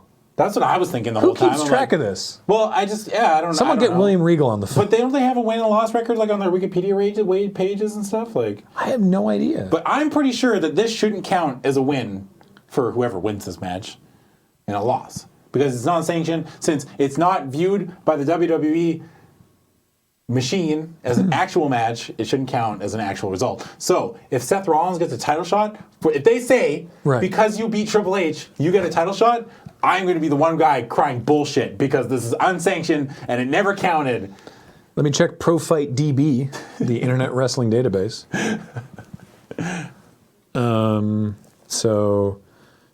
The entry for WrestleMania, of course, says Seth Rollins defeated Triple H in an unsanctioned match. But let's go to, it just says match type unsanctioned. So they have it, I mean, it's in there, but this is just like a record of all the wins. Yeah. So I don't know. Yeah, in storyline is really what we want. We Yeah, don't want... that's all I'm caring Because that website is just to actually track... Actual stats. But if they Everything say, that ever happened, in yeah. one of these coming up weeks of Raw, if they say, Rollins, you get a title shot because you beat Triple H, It's like, well... I'm going to lose it. I'm far going as to go the- on a one-man crusade. Get this match stricken from the record books. Anyway, I'm done. This match was great. This was my second best match of the night, Yeah. I think. It was the second longest Well, match of the night. actually, no, it was worse than the tag match, but it was like close. This and the tag match are probably tied. I did feel like the match's like storytelling was great because it was Yeah. just Triple H attacking the knee, right? So your top three matches are probably this, the ladder match, and AJ and Shane? I'd actually throw Goldberg and Lesnar in there just because it was way better than I thought it was going to be. Yeah, well, yeah, I have some thoughts about that too. But this match was like sweet because it was just Triple H being the cerebral assassin, Yeah. attacking Rollins' knee. But the only thing I didn't like was Rollins kept on doing like these really death-defying, like stupid shit, and then he'd act like his knee was hurt, Yeah. and then he'd go do another Well, flippy, they were. I twisty mean, thing. they even talked about that like he was doing like the move that injured his knee originally, Yeah. and it was like, to me that felt like Seth was just going in basically like, I have to win this at all costs. I have nothing to lose. I have to do these moves even if it hurts me. Okay. You know, like I've got to do everything I can. Yeah, it's fair. It's just like watching him do like when he did the sunset flip where he originally hurt his knee. Yeah, exactly. And then he landed, he's like, my leg, and then like maybe like 3 minutes later he's like doing a Phoenix splash off the top rope, and it's just like, all right. I mean, it's not 3 minutes later, but I mean like, Yeah. Or he did like a suicide dive over the top, like outside. And he like landed on it, he's like, my knee. It's like, come on, man. Like, I get it. Like your knee Tope hurts. suicida. Tope, mamma mia. I miss Morrow. What? I miss Morrow too. Though Tom Phillips did a great job. He was a great, yeah. Tom Phillips is great. We've known that for a long time, though. Yeah. Did you see Michael Cole posted to Instagram, I think it was, that up until now only 4 people have called lead commentary at WrestleMania, Really? and now Tom Phillips is number 5. Oh. Like up until now, like Vince, Gorilla Monsoon, JR, and Michael Cole Wow. are the only people who have called lead commentary on WrestleMania, and now also Tom Phillips. So good for That's a him. good bunch of company to be in, right? Yeah. Yeah. Anyway, Triple H Rollins, it's a fun match. I felt like maybe it was a little bit too long, or just like it felt like it dragged a lot. It did go on a while. Yeah. At one point, Rollins goes outside the ring and sets up a table. Yeah. Note for later. And then goes under and gets like some chairs, I think. Yeah. And they start fighting with chairs. At one point, Triple H puts the chair around the knee and Starts stomping on it. He puts him in, is it a leg lock outside the ring? Yeah, it's like a figure four. It's a leg lock of some kind, and Rollins is like reaching under the ring He's to try to just, find stuff. randomly scrabbling. And he fucking pulls the sledgehammer out, like, and it goes, whoop, like right Goes beside over Triple H, who's like, he's like, It's funny because he's like, pulling on the leg, and then he sees the sledgehammer, and he's like, oh. the best part of this was he sees the thing, and then like off camera, Rollins is throwing shit at Triple H, and he's like, ah. Yeah, like something hits him. He's like, ah, stop it. It's pretty great. Yeah. It made me laugh. It was just like, it still shit's like kind of like softly like coasting towards Triple H's dome. Yeah. And he grabs the sledgehammer, and he's like, because that's Triple H. For those who don't know, Triple H's sledgehammer is like his thing. That's his Excalibur. That's his one weapon that he uses when he really wants to put the hurt on somebody. Do we have a pedigree count for this match? Because they tried, an attempted pedigree count. I think it's like only around a half a dozen. Like not as many as you. Because of course, the pedigree is Triple H's finishing move from way back when he was actually. It was called the pedigree because he was a Connecticut blue blood. Yeah. Right. Hunter Hearst Helmsley. Seth Rollins uses the pedigree because basically Triple H like bequeathed it to him, and so they go back and forth on pedigrees over and over again. But I mean, I thought for sure Rollins was going to win this with the curb stomp, like it was coming back. I kind of hoped for that. Yeah, but it's never coming back. So I hope for either that or what ended up happening, which is I thought you'd be really happy with this. Oh yeah. No, I am. Great. Yeah. That, I'm not saying you were unhappy. No. That Seth. When I saw it happen, I was like, that one's for Graham. Yeah. Seth eventually beat Triple H with the pedigree. Yeah. But also, Stephanie got her comeuppance. Yes. Now she got some comeuppance. So here's the thing. I actually have a thought about that. Okay. So they get back in the ring. Seth gets the sledgehammer away from Triple H. Yeah. He's going to go use it. He swings it back. Steph jumps up on the ring apron and pulls that sledgehammer away from him. Yeah. And so she's standing on the apron. Triple H runs at Rollins. He moves out of the way, and Triple H almost runs all the way into Steph. There's a great reaction from the crowd when that almost happened, too. Yeah. And then Rollins hits Triple H with a super kick. Yeah. Triple H falls backwards, bumps into Steph on the ring apron, who then falls off and goes through the table. Yeah. At ringside, which was pretty sweet. So props to Steph for taking a table bump, because that's, last year the spear, this year a table bump, She gets one comeuppance a year. Next year she'll be taking a flaming table shot, and the year after that, off the Hell in a Cell. Mick Foley's going to get at her with a cheese grater. Yeah. So that was sweet, and I did like that. Yeah. My only issue with the read of, there's Steph getting her comeuppance, is that, sure, Steph got comeuppance from Seth. But never from anyone who actually... But never for any of the other people that she spent all year berating. Yeah. Right? She's never gotten, Yeah. It's never been meaningful. But I mean, if that's the case, everyone would be kicking the shit out of her every week. It's like, exactly. You all get comeuppance. It's exactly. Like, oh, God. Which if that's what needs to... if that's what needs to happen to make what that character is doing work, then maybe it's a badly written character. Yeah, you're right. I know. I'm not trying to defend it. I'm just saying. But no, going through the table was sweet. I think she gets her one thing a year. Yeah, right? and then Rollins hits a pedigree. Yeah, because Triple H is so stunned by having put Steph through a table that he turns around into a pedigree, which connects. Yeah. And Rollins wins the match as we said, as he had to. He had to win this match. This storyline would have been. I did think that there was a chance that he could lose it, though. But this storyline would have made literal no sense and been an utter waste of months and of everything that Seth and Triple H have been doing leading up to it. If Triple H is just like, see, I was right. Yeah. It would have been so bad. Am I fucking going over? Yeah. Then there was a brief concert.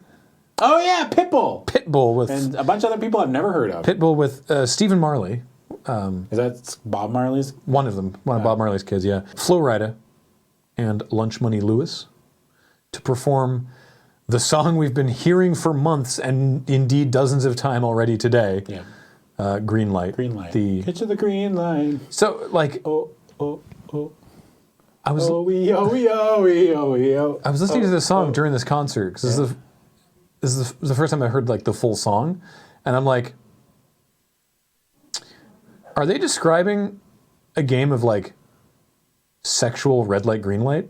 I don't know. Is that what the song is about? I didn't listen to the song. Because it's like red light, stop. Green light, go. Red light, stop. And it's like, give me the green light, baby. You like put your hand on someone's like, yeah, exactly. Go. They're, stop. Like, they've turned red light, green light into like a club hit. Like I was like, that is what this song is, isn't it?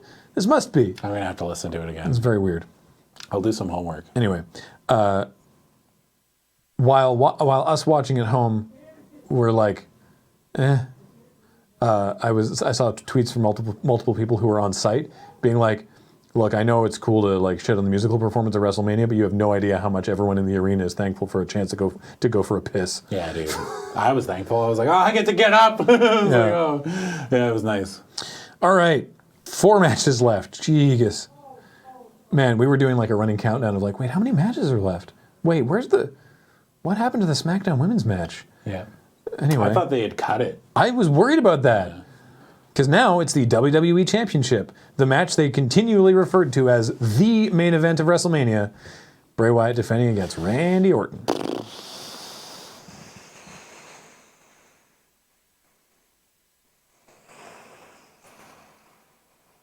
This was the coolest storyline going into the show. Yeah. And they did not deliver. Nope. This was like the only, like I've been critical of things throughout the show that we've been talking about so far, but overall I've been enjoying it. And you know, having a complaint here and there doesn't mean that things were unenjoyable. This match I was really disappointed by. You know, I'm not mad. I'm just disappointed. Right? It was like, why can't Bray Wyatt just win at WrestleMania? Why is that such a hard thing? I thought he had to. I thought for sure. Because there was the whole... So, yeah, Randy wins this match in, like, a real surprise. It wasn't even a long match. It was like a short match. Was it like 5 minutes? It was like 10. I don't know. It felt like it was way shorter. Dude, but... I did like, you know what? A lot of people hated this, but I love the little ring things they did. It was 10 minutes, yeah. So the whole thing was that, like, Randy destroys Sister Abigail and... or her remains, and Bray's like, oh, you've now made me new powers. You've now made me more powerful than ever. And I was like, perfect.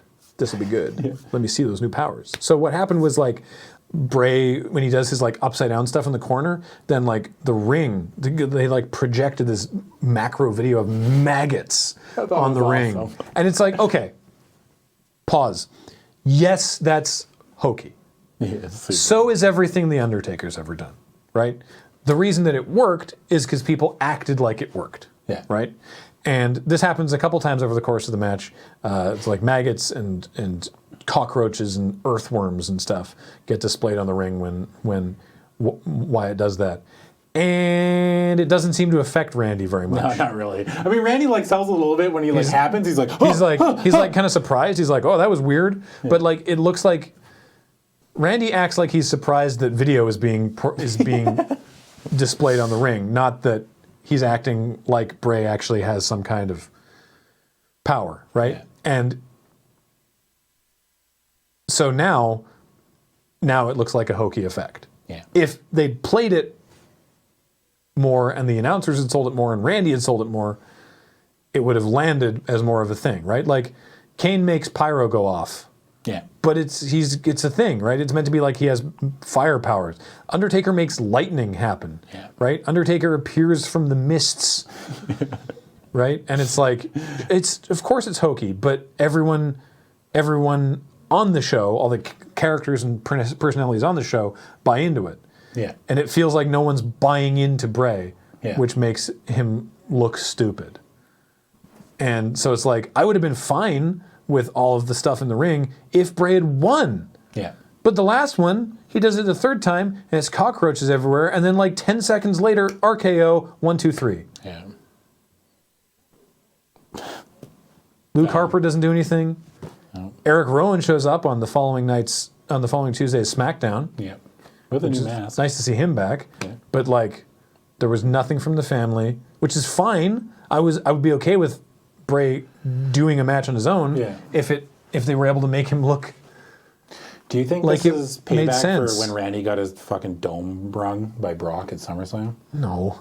Like this is like Randy's gift? I don't think so. I think so. I don't know. This is the one instance where I wanted to know what what their goal was. Yeah. You know what I mean? Like, what are we supposed to think after this? Or So- what did they think was going to happen? So, like, I recall from when we were at the Royal Rumble that Randy is, like, way more over than we thought. Yeah. Like, he's so over. He's super popular.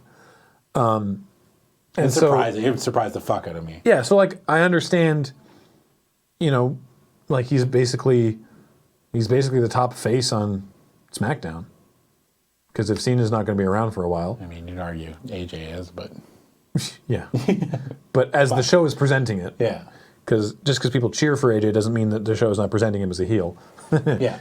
More on the reverse of that later. So, like, I get you wanting Randy to be your champion, but all the work in this storyline that's been going on for a long time. So here, okay, I'm going to actually contradict myself now, because here's the other side of that, is that this is the payoff for the storyline of Randy infiltrating the Wyatt family and breaking it apart from the inside. Yeah. And then, you know, now leaving Bray alone and supposedly powerless over Randy, he succeeded, right? So it's like the 6 months ago, that promo about how a snake waits so that he can eventually kill the rabbit and the man. You know, that like promo and the like, if you can't beat him, join him, and then when they trust you, screw him. Yeah. You know, so it's like, if this story was purely about good guy Randy Orton going against the odds to try and break down the diabolical Wyatt family from the inside and breaking everything apart, and then ultimately becoming successful and getting the champion from this demon patriarch Bray Wyatt, Yeah. then this would be a great ending to that story. Yeah. But I didn't think that's the story they were telling. No. Right? Like they were telling that story, but it seemed like the focus was on Bray Wyatt. Yeah. Right? And they, like, Randy was like, I've desecrated Sister Abigail's remains. You've lost your powers. And Bray's like, no, you haven't. I'm actually more powerful than ever before. Yeah. And then, oh, I guess no, I wasn't. Yeah. That's the part that stung the most for me. It was like, I'm stronger. And then we get to WrestleMania. I'm like, oh, yeah, he's summoning bugs and worms and shit. And then he just gets RKO'd, and it's like... Randy doesn't seem to give a shit about it. No, he really didn't care. Yeah. I was like, please. Yeah, this is definitely... And at this point, too, it was like, it took me a little while to kind of regroup emotionally from this, because I was so invested in this storyline. And like, it didn't go the way that I liked it, and that's fine for stories if it's done well. Yeah. But this was neither done well nor the result I wanted. Yeah, like it was an average match. Yeah. And the finish really fell flat in terms of like in-ring stuff. But as a payoff to this storyline, I mean, to be fair, it I don't is know. still going. I guess they thought they were telling a different story than I felt like they were presenting. Yeah. Well, I mean, like this week on SmackDown, Bray Wyatt challenged Randy to a House of Horrors match. No indication on what that is. He's like, I challenge you to a House of Horrors match. And Randy's like, okay. I don't know what the hell that is, but sure. Yeah. And then he gets attacked by a returning Eric Rowan. I want hokey stuff, though. I hope it's hokey as fuck. But then they had a tag match, didn't they, with Wyatt and Rowan versus Harper and Orton. I hope Harper comes back around at some point. Though Harper's kind of over. Like, Chat was cheering for Harper, too. Yeah. Chat? Chat. The crowd was cheering. Hey, Chat. Man, I was streaming Magic all day. How are you, Chat? Tell me in the comments below. Now I'm just picturing the WWE Network with Chat. Ooh. Ooh. Man, I don't like watching Magic the Gathering with Chat. I don't watch any Twitch stream with Chat up. Yeah, don't. Except ours. Yeah, except Twitch.tv/LoadingReadyRun. This match was just they can't all be good, right? I mean, it sucks. No. I'm not saying like, hey, roll over and just accept that these matches can be bad, but there's going to be some misses. Yeah. No, I'm not. Yeah, I'm like, in my opinion, this match in the ring was kind of average. I think the finish fell flat with the in the match like what had been set up in the match. It just sort of came out of nowhere, and there wasn't really like a in-ring flow to the match that I think was great. And I thought it was a bad sort of culmination to what had been set up so far. Yeah. But next match, the Universal Championship. Yeah, it didn't go last. Goldberg versus Brock Lesnar. Yep. I really enjoyed this match. Dude, this match was so much fun. I really liked this match. It makes a weird amount of sense to me that a match that was predicated by a video game, Yeah. right, that like started as a result of the WWE 2K17 Looked like a video game match, yeah. looked like two people playing a video game and just spamming their power moves. That's a really good point. Like that's what it looked like. Was That's just great. these two. They're like, oh, I'm going to pick Brock Lesnar. I'm going to pick Goldberg. All right, spear, suplex, spear, suplex, jackhammer, F5. Rah! It was 4.5 minutes. It didn't need to be any longer. It was Thank perfect. God it wasn't any shorter. Yeah. But yeah, it was just these two giant, like I love like, that video game analogy. It's giant, fucking yeah, great. giant in personality, giant physically, just like these larger than life characters, just literally spamming their power moves at one another. Yeah. And it was, you know what? It was super entertaining. You know when you're like a kid and you play a fighting game against your sibling and you just find out the one move and you just do it over and over again? Yeah. That's basically it. So yeah, it was Lesnar hit a bunch of suplexes. Goldberg hit some spears. Lesnar kicked out of the jackhammer, which I didn't think he was going to do. Yeah. And- Goldberg couldn't believe it either. Yeah, and then Lesnar fucking suplexed Goldberg out of his shoes about 10 times. Goldberg went for the spear, and Lesnar jumped over it. Yeah, fucking leapfrogged it. It was amazing. Yeah. Yeah, that was impressive as hell. And then Lesnar wins with an F5. And Brock Lesnar, the beast, he's back. He hit 10 German suplexes total over the course of the match. And then, yeah, got there. He got there. I mean, he's 2-1 against Goldberg, but nobody gives a fuck anymore. I like how people were like, "Oh, it doesn't even matter if Lesnar wins because he's still 2-1," and then Lesnar won, and we're all just like, "Yeah, Lesnar." We don't. Nobody cares. He just beat the piss out of him. Yeah, Lesnar definitely won that match, though. Yeah. It was like a very definitive one. So Goldberg's gone. yeah, Goldberg's done. He on the Raw the next night, he said goodbye. Thanked I think it was everybody. on the Raw Talk. It wasn't even on the main Oh show. right, yeah, it was on Raw Talk. Raw Talk. They were just Yeah, like, he was basically like, "Hey, thanks, thanks everybody for watching. That was super fun. I'm done. Later. This was cool for my son. Yay." basically it. Yeah. Like So I was like, all right, cool. And then also on the next night on Raw, Heyman and Lesnar come out and they cut, of course, a great promo as always. And Lesnar sets his sights on Roman Reigns. But why, Graham? Why is he going to set his sights on Roman Reigns? We'll talk about that soon. But yeah, this was a fine match.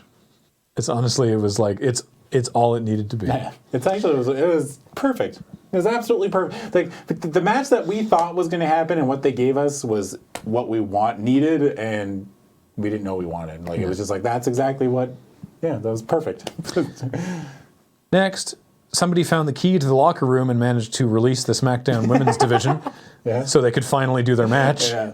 But yeah, They this moved is the forklift that was parked in front of the door. yeah. Everyone needed a breather between the Goldberg Lesnar and the final match. It's the SmackDown Women's 6-Pack Challenge. Yeah. So it turns out that this is just a 6-pack challenge. It's once Naomi came back, it's just 6 women. Yeah. The Raw the Fatal 4-Way Raw Women's match was an elimination match. This is just a 6-pack challenge, which is just first person to get a pinfall or submission wins the match. It's just the women's SmackDown roster. There's no surprise entrance or anything. So it's Alexa Bliss defending against Becky Lynch, Mickie James, Carmella, Natalya, and Naomi. Yep.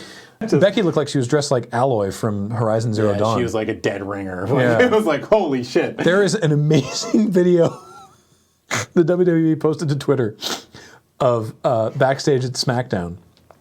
And ostensibly it's Renee Young talking about the response to like the Superstar shakeup, that they're doing like a supplemental draft coming up. And she's like, gee, they can't break up the SmackDown family. Come on. And it's 2 different WWE stylists and Renee and Rhino all trying to undo Becky's dreads. Oh, really? Yeah, and there's a close up of Rhino, and he's got like the concentration tongue. He's just like, They're all like, because they're like wound around yarn. They're like, and they're all like trying to snip out the threads without actually cutting her hair, and just because there's like 4 people all surrounding her doing this. It's just funny that it's like the 2 people and Renee for some reason, and then Rhino, who's he is committed to. He's like, I'm going to get all these dreads out. It was just really funny. Anyway, Naomi gets a big entrance, hometown girl. Yep. This was a very short match. It was super short. Super short, but it was fine. Fine. Just fine for what it was. Nothing wrong with it. Yeah. James Ellsworth gets involved at one point, of course. Which reverse Charlotte. Thank you very much. Oh yeah, sorry, yeah. Well, she hasn't eaten since her match earlier, so now she's getting 2 paychecks, Graham. We cracked the code. Yeah. Naomi wins. Yeah, Naomi wins. Submission hold, a new thing. I've never seen her do it before. Yeah, I don't know what it's called. I don't think they even gave it a name. I don't even know how to describe it. Yeah. Like a inverted rings of Saturn, I guess. Yeah. What it looks like. But yeah, she locks it in on Alexa Bliss, and Alexa very, very quickly taps. Yep. And Naomi... I did not think that the hometown person would win. I thought that she was for sure, because she had to... It sucks that she had to vacate it due to injury, and then was well enough to have not had to vacate it. Yeah. You know? And again, hometown, I think a big part of it, and a big part of doing it now, was to make the hometown crowd happy in advance of what might be coming. So good for Naomi. For whatever reason, good for Naomi. Yeah. Have they already set up a match against Alexa? They had one this week. Oh, right. They had a match on SmackDown. And she beat her on... Naomi beat Alexa on SmackDown again. Yeah. So I don't know what's going forward, but... Yeah. So fine match. Again, it was like 5.5 minutes. Like, it was not a long match. Yeah. For a 6-pack challenge. Real quick. Then the New Day comes back out and tells us the attendance record. Yeah. Which is a record for the Citrus Bowl. The Citrus Bowl / the camping... Safe camping. Camping World Stadium. Camping World Stadium. AKA the Citrus Bowl. Anyway, 75,245 disputed. Wikipedia entry says attendance 75,245 disputed. Because they always like to pad their numbers. Yeah. And now, your actual main event. The match that goes on last. The Undertaker. Yep. Versus Roman Reigns in a who's yard on a pole match. I am learning as they are saying it, is a no-holds-barred match. Yeah, they announced it I don't know if they announced it beforehand, but when they announced the match, they're like, this is no disqualification, no count-out, no anything. Yeah. It's like, what? Wait, what? Yeah, holy shit, what? Yeah. And it is being commented on by Michael Cole, JBL, and good old JR, Yeah, Jim Ross is back. We talked about Jim Ross. I mean, Graham mentioned Jim Ross as the voice of Raw, but he was an old commentator throughout the 90s, and then how good was he on this match? Dude, he was so great. Apparently he had like no notes. Yeah, he just went in and just winged it. Yeah. Wanged it. Wanged it. Wanged it. Yeah, he wanged it all right. He knocked it out of the park. Like, he was great. He was great. Yeah, he was awesome. He's signed a new deal with WWE. Yeah, apparently he signed it. I think he was signed on to do this match like a while ago. Though. Yeah, like yeah, this match specifically. Yeah. The match is like fine. I feel like this match was The Undertaker looked in a lot of pain. Yeah, this match was super interesting. It's so yeah, Undertaker needs to have a full hip replacement. Yeah. So this is his last match. Yeah. This was his last match. And you know, it's weird. This is definitely a sort of a storyline reality blurring at some point where you're like, how much is Undertaker acting? How much is he actually a broken old man? Yeah. You know? Like, how much of this is the Undertaker, like how much of this is the character of the Undertaker realizing that he is definitely too old for this shit? Mm-hmm. And how much of this is Mark Calloway is an old, broken man? I think it's an equal measure of both. That's what I think. Yeah, that's what I'm saying, right? Yeah. And so it's like, how much of what Roman is doing on this match is him being cocky Roman Reigns, thinking he doesn't need to, like circling Undertaker, and like batting his hands away when Taker tries to stand back up, and how much of this is Joe Anoa'i doesn't want to fucking kill the man. Yeah. Right? Like, this was a super interesting match. Actually, like I liked it for those reasons specifically. Yeah. Like I thought this match was... Like Undertaker was doing well at the beginning, and then as the match went on, it was like 20 plus minutes. As the match went on, it's like, man, he's having a really hard time. And again, I don't know how much of that was acting. And I think it was more acting than we think. But, you know, he does like at one point he does his like zombie sit up in the middle of the ring, and he doesn't quite get up and just sort of tips over to the side. That was fucking brilliant because I don't think he's ever done that before. Yeah. And that is the moment that I loved. Like, I was like, oh, I think I really love this match. Like, just for the Undertaker. Yeah. Like, Roman's just kind of there, right? Like, I don't know. Like, for love him or hate him, right? Like, we talk about Roman every fucking episode. Yeah. And it's just like, I don't know. It could have been, I feel like it could have been anyone else in this match, and we would have had the same feelings. Yeah. Maybe not as, like, behind the Undertaker, because we're all generally against Reigns. Like, I mean, he has the supporters, right? But, I feel like it could have been anyone, but I mean, yeah, it didn't bother me that Reigns was the person to, we think, retire the Undertaker, right? Yeah, so that's the, it was pretty definitive, I think. At the, well, Taker kicks out of like 3 spears. Yeah. And Reigns starts getting more and more frustrated. Yeah. There's one moment where right near the end, where before he does the last spear, and like Taker's getting up, and Reigns like kind of like it's a direct reference to Shawn Michaels' retirement match versus Undertaker, where Shawn's climbing up Undertaker's pants, and Taker just bats him away. Right. And so Taker's trying to pull himself up on Roman Reigns, and Reigns just like pushes his hand away, is like stay down. Yeah. Right? Like he's this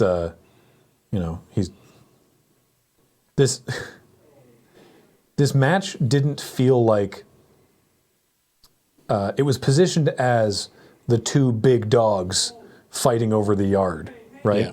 And this match, it may have started out looking like that, but by halfway through, this was not 2 big dogs. This was a boy putting Old Yeller down. Yeah.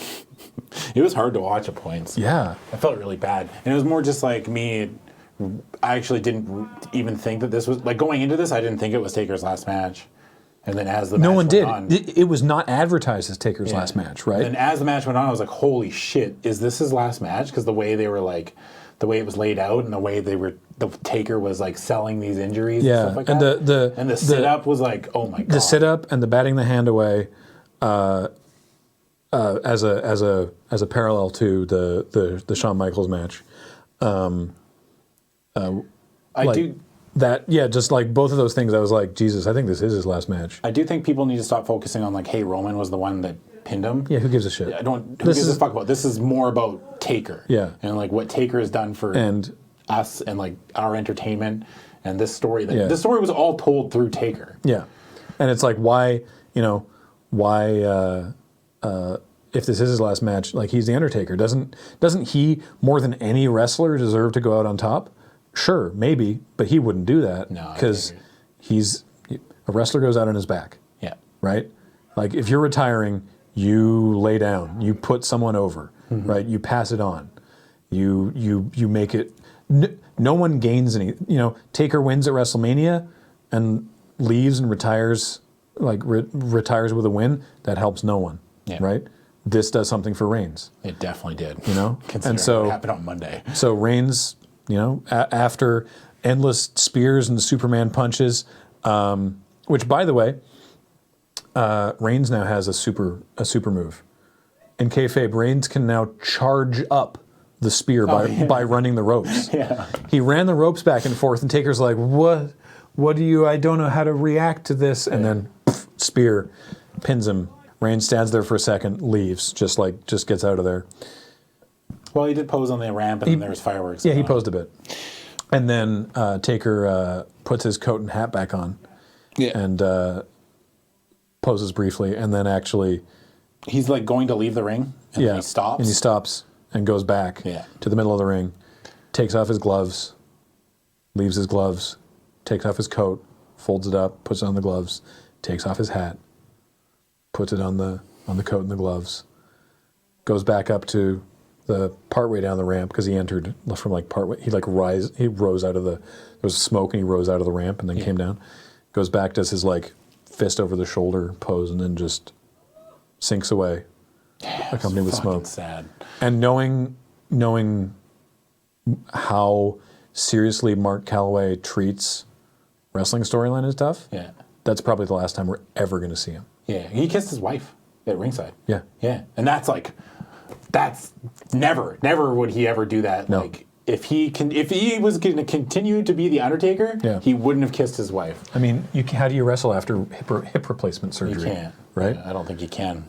There was a picture that the Sports Network, a photographer for the Sports Network, posted that like half an hour after the end of the show, like while the ring was being broken down and like seats are being packed up and stuff, his gear was still sitting in the middle of the ring because no one was going to move it. I wouldn't touch it. No one was going to be the one to move Undertaker's gear. Yeah, you know, it was really sad, man. Yeah, Undertaker's it was amazing. I heard the best word I saw used was institution. Yeah, because he's just like It's hard to explain. Yeah, because I know that a lot of people who listen to this show specifically are new to the product and don't have the full history that we do. And even me, I only, like I said in the first couple episodes, I haven't been watching that long, really, comparatively to some people. Yeah. Right? I mean, Taker's been around 27 years. Yeah. Right?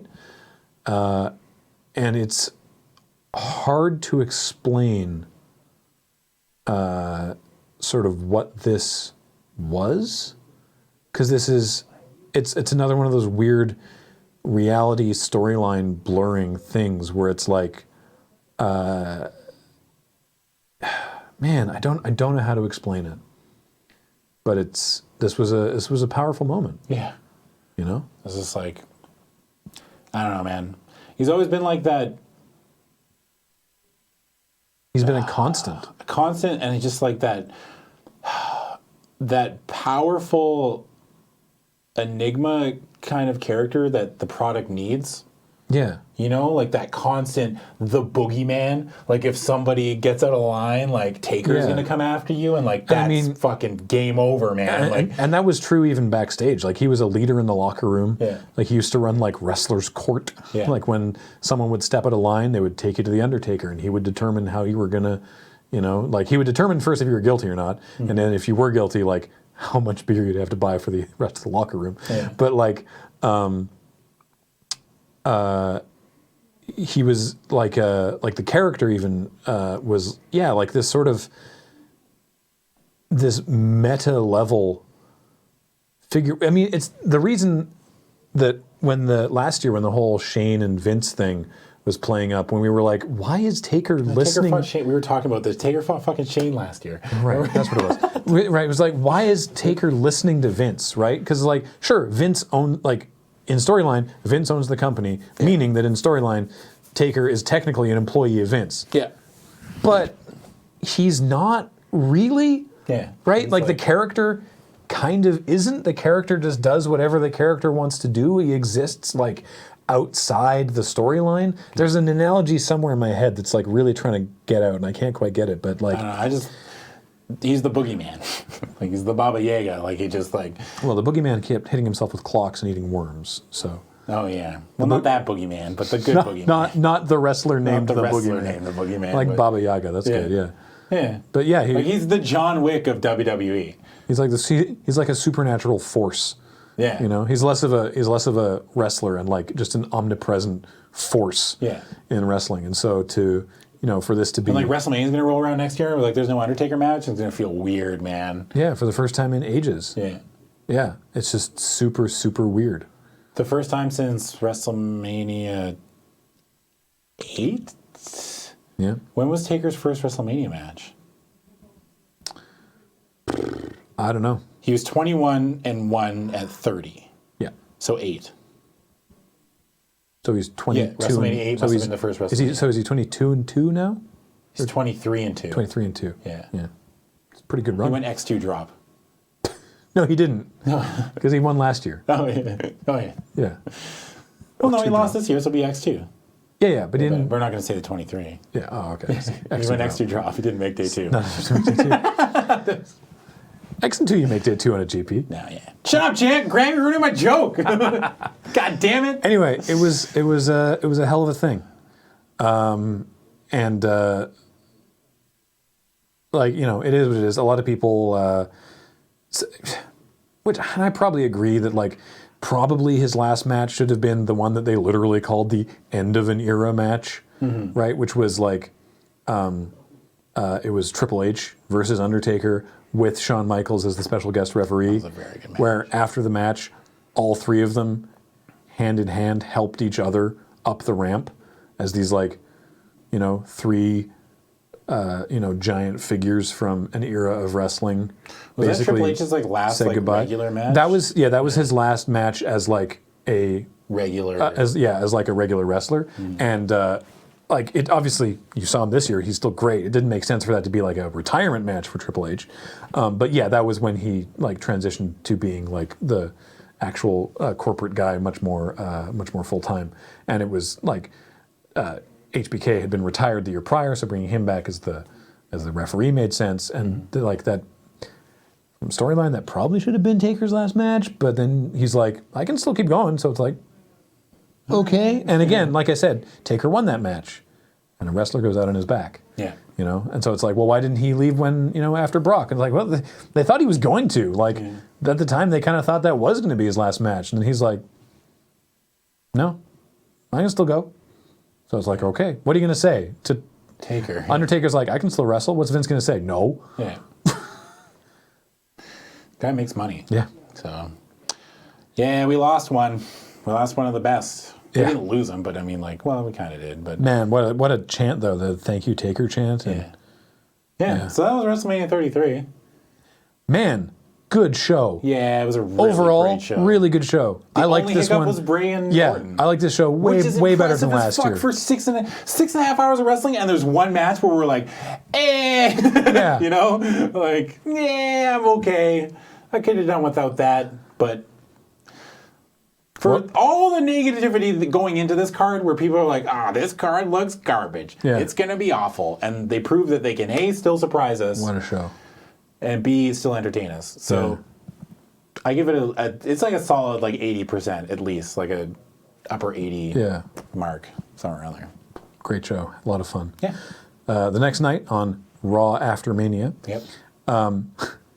So they gave Corey Graves JBL's line from last year, which is that the crowd at Raw After WrestleMania, sometimes they boo people they normally cheer and cheer people they normally boo. No. And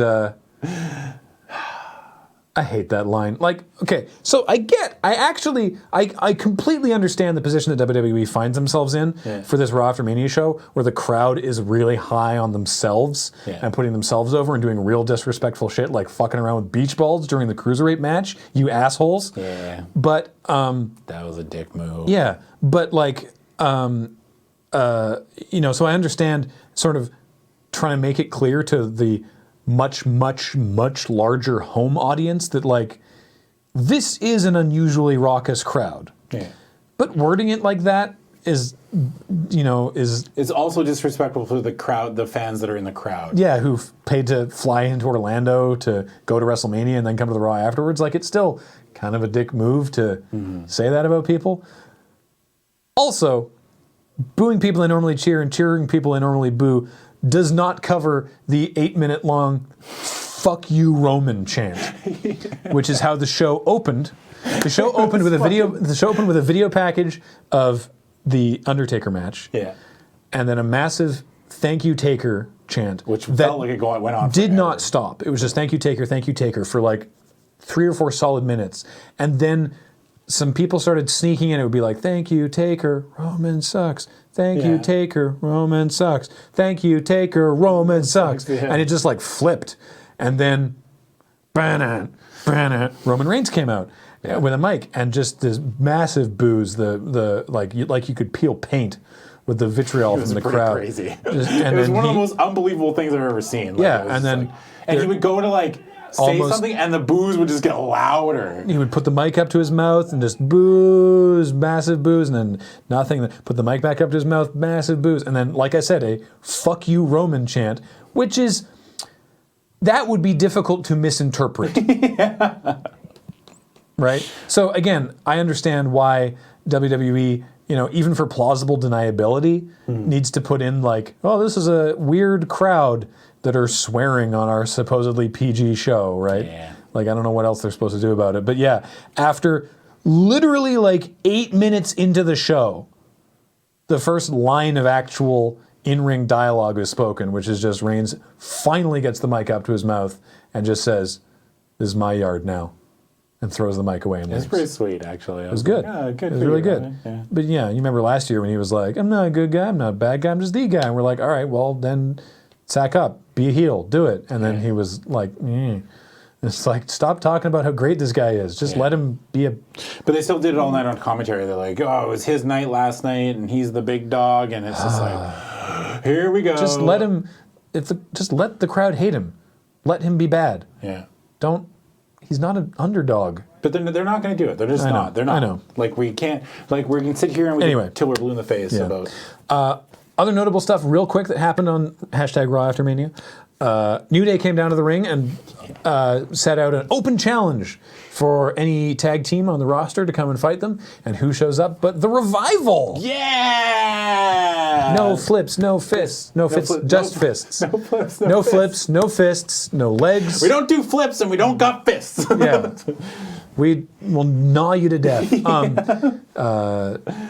Dash and Dawson came out. They kicked over the New Day's ice cream cart. Yeah. They won the match also. Yeah. I mean, you These can't two are going to lose be your fucking debut. brilliant. If you haven't watched NXT, if they let them be the Revival, I hope so. Hold on to your butts, because it's going to so. be a good ride, and you're going to hate these two, because they are very good at making you hate them. So good. I really, really hope. My worry, and I said this to Adam, is like, we've said for a while that Raw has not been doing a great job with the tag team division. And how have they decided to solve that? By adding 2 more tag teams, right? The Hardys last night, the Revival now. My hope is that this was the beginning of a non-title feud between the Revival and the New Day. And then the Hardys can have title feud. You can have more than one storyline. Yeah. So that'll be interesting. Cesaro and Sheamus won a number 1 contenders match. For the Hardy Boys titles. Hardy Boys titles. What else? Finn Balor came back. Yep, Finn Balor returned as the... Owens and Joe attacked Jericho, meaning that he wasn't able to compete tonight, and he was scheduled for a tag team match with Seth against Owens and Jericho, and so it was Seth and partner versus Owens and Jericho, and then surprise, partner was Finn Balor. Thrilled to have Finn Balor back, huge pop for that. I'm excited to see what he does. And you're also wondering, Mick Foley got fired as the general manager. Yep. There was a new general manager. Vince McMahon came on Raw and was like, announced Kurt Angle is the new general manager of Raw. Yep. And also next week on Raw, which will be this Monday, this is Thursday, there's a superstar shakeup. Yep. So there's going to be some people. I don't think it's going to be like a full redraft. No, but it's like a be supplemental. Like 2 or 3 people move back and forth. I think it'll be more than that, but it'll be people moving back and forth between Raw and SmackDown just to shake things up for storyline purposes, which is great. Kurt Angle did a couple terrific comedy backstage bits. He's still really funny. There's a bit with Enzo and Cass that was great. Yeah, Enzo and Cass do their whole promo conversationally. It's like, hi, I'm Enzo Amore, and I'm a certified G and a bona fide stud, and you can't teach that. And this is Big Cass. He's 7 foot tall, and you can't teach that. What does he say? He's like, bada boom, realest guys in the room. I've been to. Yeah, you can't teach that. Well, yeah, certainly not. Yeah. And then he's like, cool, you'll have a number 1 contenders match or something. And it's like, cool, we're going to show them that there's only one word to describe them, and I'll spell it out. SAWFT, soft. And then they leave, and Kurt Angle's like, that's not how you spell soft. Yeah. Like, really just oblivious Kurt Angle is great. Really funny. So hopefully we get no Steph, and we just have Kurt on the show for at least a few weeks. Well, Steph's got to sell that table shot for like a month, right? Yeah. Like as a non. So we're hoping at least another 3 weeks of just Kurt Angle. Yeah, and so Steph comes back and bullies him into. Yeah. The women's division, they had a big sort of back and forth that ended up with Nia beating the crap out of Charlotte. Yep. So that's going to be interesting. Oh, they had right. They announced a 6-woman tag match, and I was like, 1, 2, 3, 4, 5, I guess. 6? Who? What? I was like, who the hell? So it turned out that it was Bayley, Sasha, and Dana Brooke, who is now face because she turned on Charlotte. Yeah. Again, face is a good guy. Versus Charlotte, Nia Jax, and Emma. And the good Emma, the one we wanted. Hey. And she still is great. Yeah. So good to see her back. Yep. And that was the Raw after Mania. And then SmackDown after Mania. Let me see what happened. We already mentioned Eric Rowan returned and attacked Randy Orton from behind with a crazy new sheep mask. Yeah. Miz and Maurice called out. By the way, their Mania costumes were great. Oh, yeah, they were awesome. Yeah. Miz and Maurice called out Cena and Nikki. Yep. Who showed up, except it wasn't Cena and Nikki, it was Miz and Maurice playing Cena and Nikki. That's pretty And they just started saying a bunch of stuff, and it's like, oh, our fake marriage for the cameras, that'll be great, and like the same sort of stuff they were doing before. Excellent work from both of them. And then as they're going to leave the ring, this guy comes out on the ramp with a violin, and people are like, I know what this is about. And Shinsuke Nakamura. Yeah, SmackDown got him. Sometimes they can give us what we want.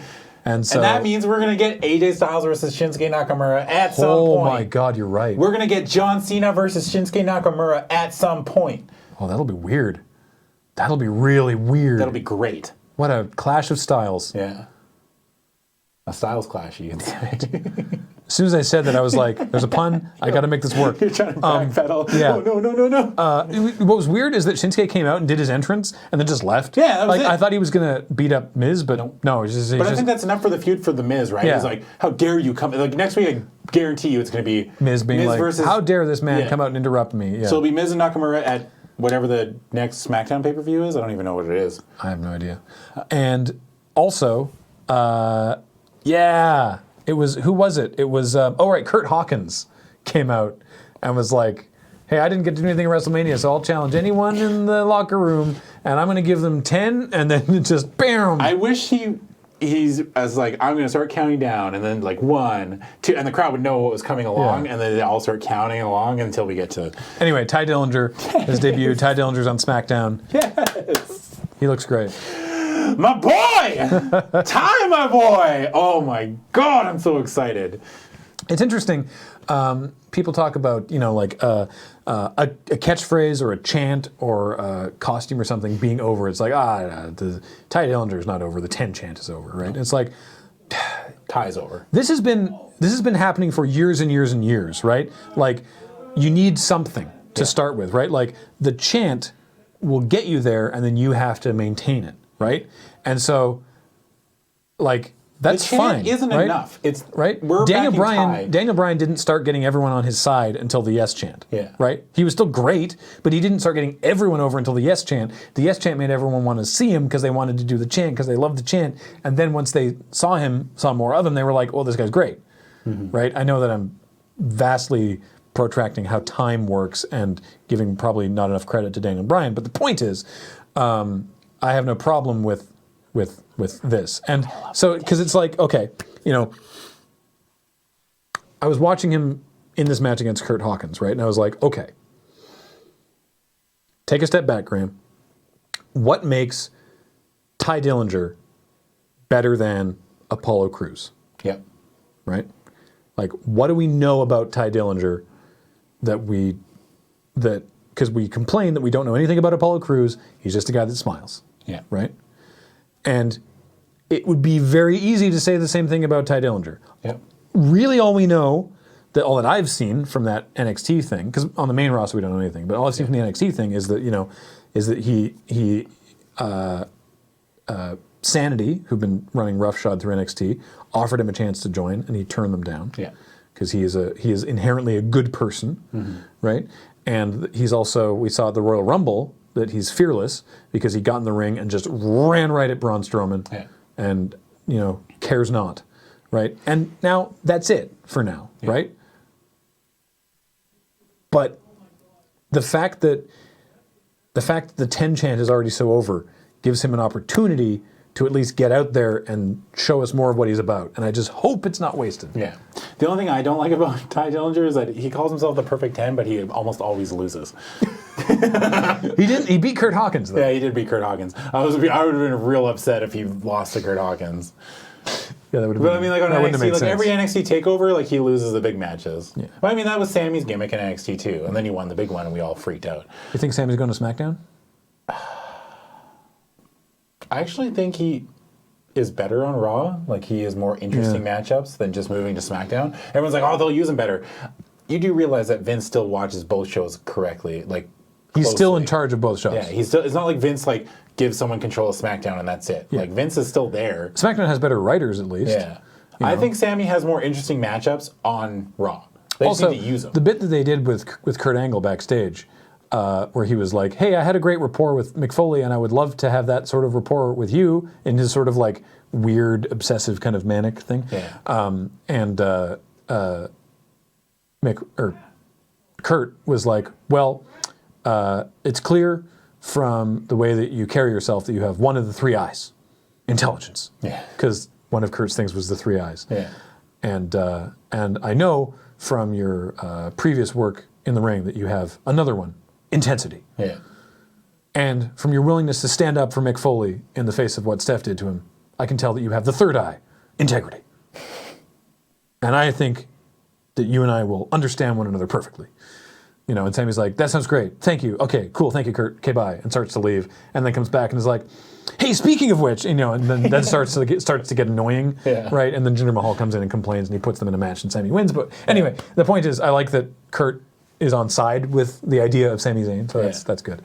Yeah, I'm interested to see what happens with the superstar shakeup. I definitely think that women are going to move around a lot because they desperately have to. I wouldn't be surprised seeing like Sasha move over and someone else maybe, or even Charlotte maybe. Yeah, who knows? It could happen.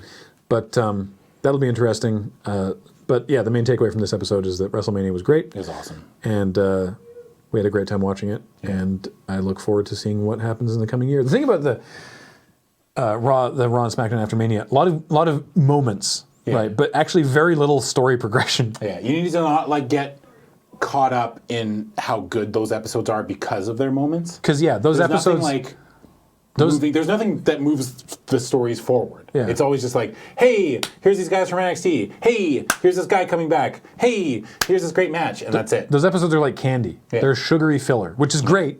Because I have a sweet tooth, you know, and after Mania, you know, it's nice to have that.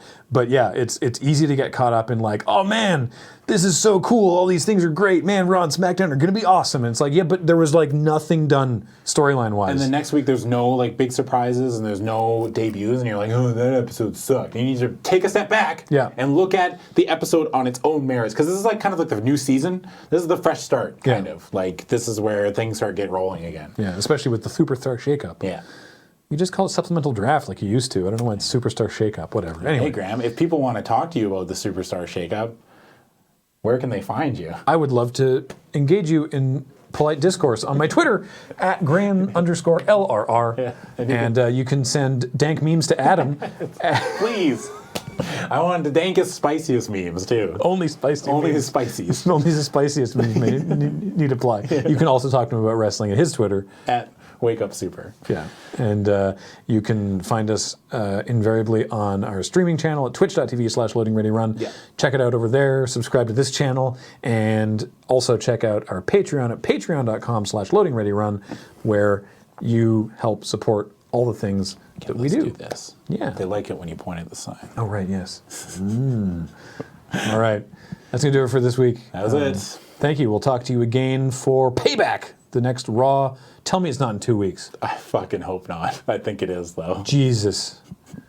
Womp womp. On the bright side, I've watched all the wrestling from this week already, so. Oh, yeah, that's true. All right. Well, hey, thanks for watching, everybody. Right. Bye. Bye.